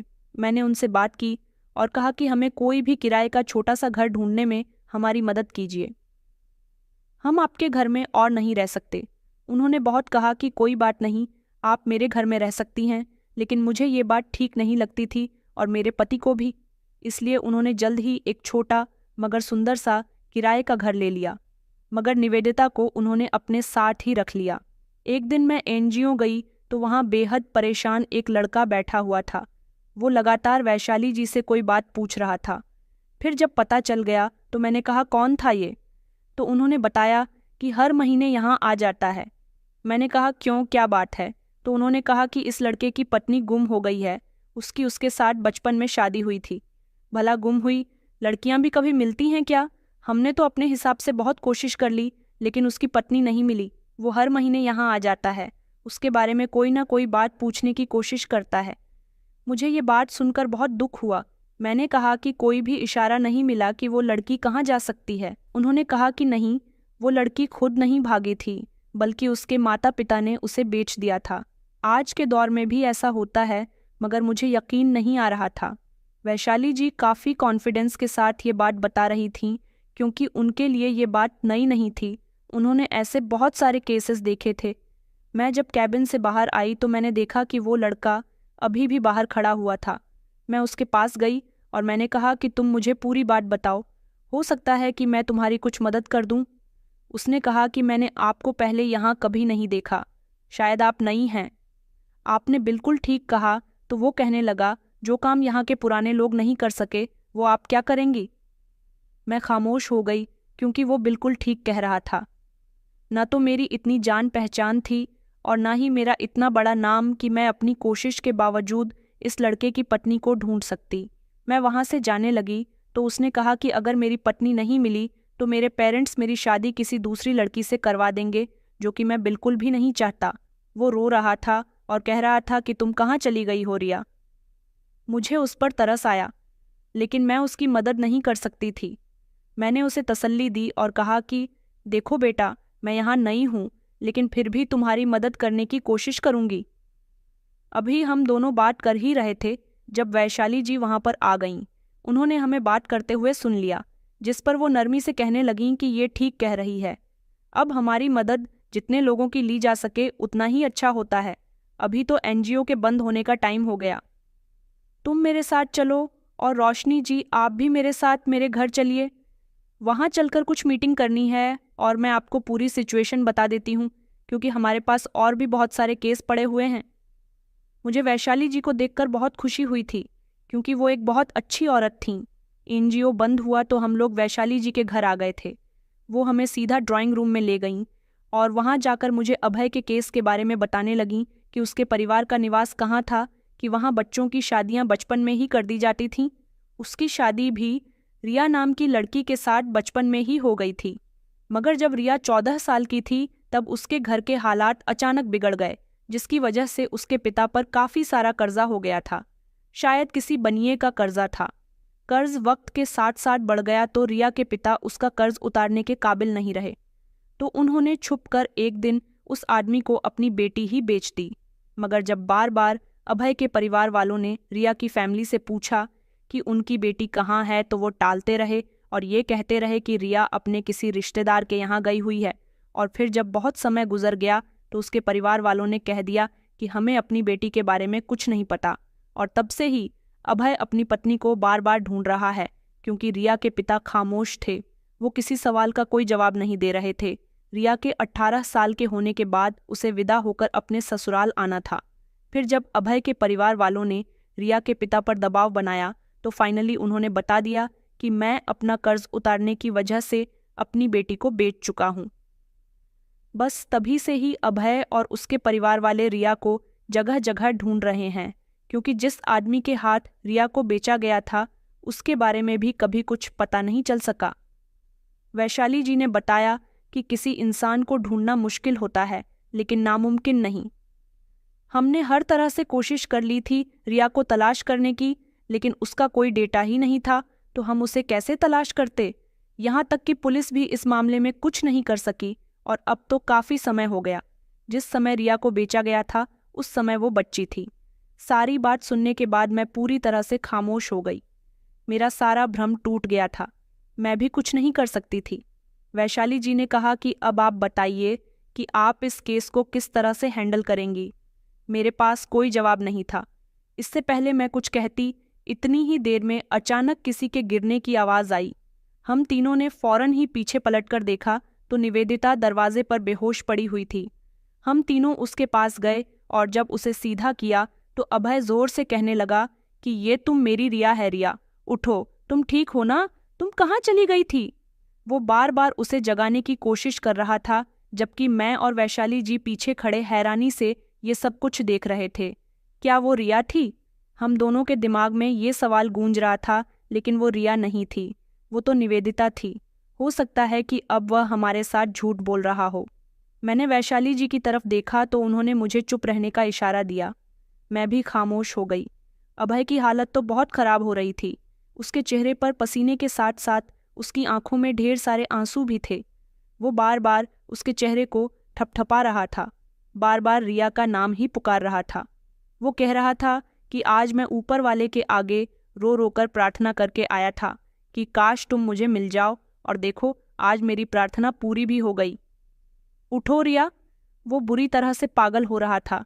वैशाली ने उसे प्यार से पीछे हटाया और सहारा देकर निवेदिता को सोफे पर लिटाने के बाद डॉक्टर को बुलाया तो डॉक्टर ने बताया कि लड़की का ब्लड प्रेशर बहुत हाई हो गया था। ऐसी कंडीशन में ये नॉर्मल है। डॉक्टर के जाने के बाद अभय दीवाने जैसी हालत में कहने लगा, ऐसी हालत से डॉक्टर का क्या मतलब है? क्या ये प्रेग्नेंट है?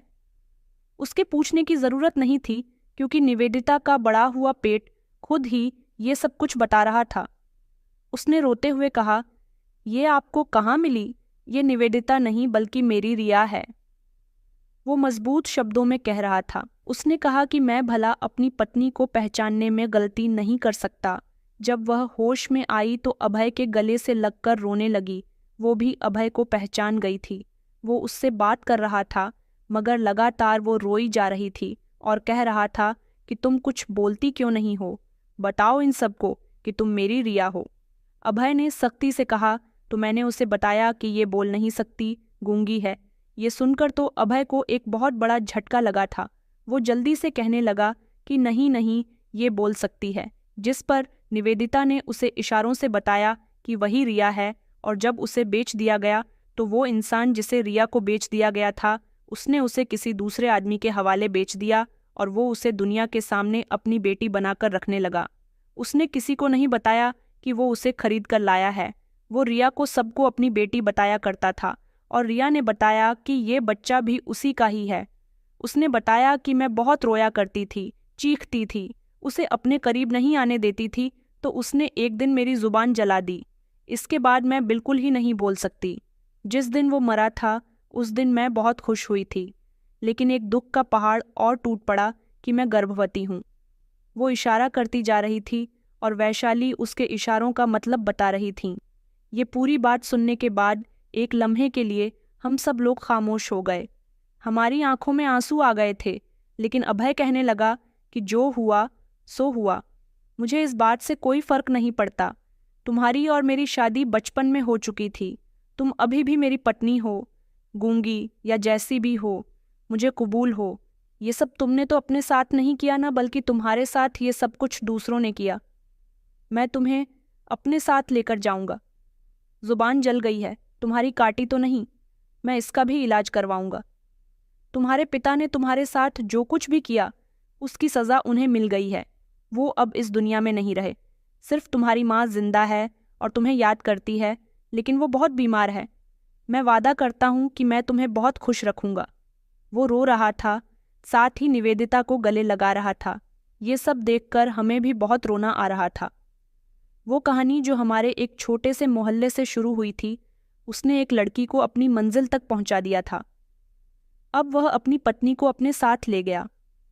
उसने रिया के बच्चे को अपना नाम दिया, उसके जख्मों पर मरहम रखा, उसने हिम्मत दी, आगे जीने का उसे हौसला दिया, रिया को उसकी माँ से मिलवाया और उसके साथ अपनी नई जिंदगी की शुरुआत की।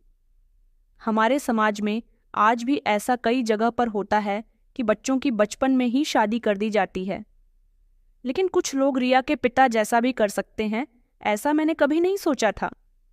मैं आज भी एनजीओ में नौकरी कर रही हूँ। वहाँ लोगों की मदद करते करते मैंने अपना घर भी खरीद लिया। मैं और मेरे पति दोनों मिलकर अपनी लाइफ सिक्योर कर चुके हैं। दोस्तों, उम्मीद करती हूँ आपको हमारी कहानी पसंद आई होगी। कहानी पसंद आई है तो वीडियो को लाइक करें, चैनल पर नए हैं तो चैनल को सब्सक्राइब करें और हाँ, नोटिफिकेशन बेल को ज़रूर दबाएं ताकि अगली अपडेट सबसे पहले आपको मिले।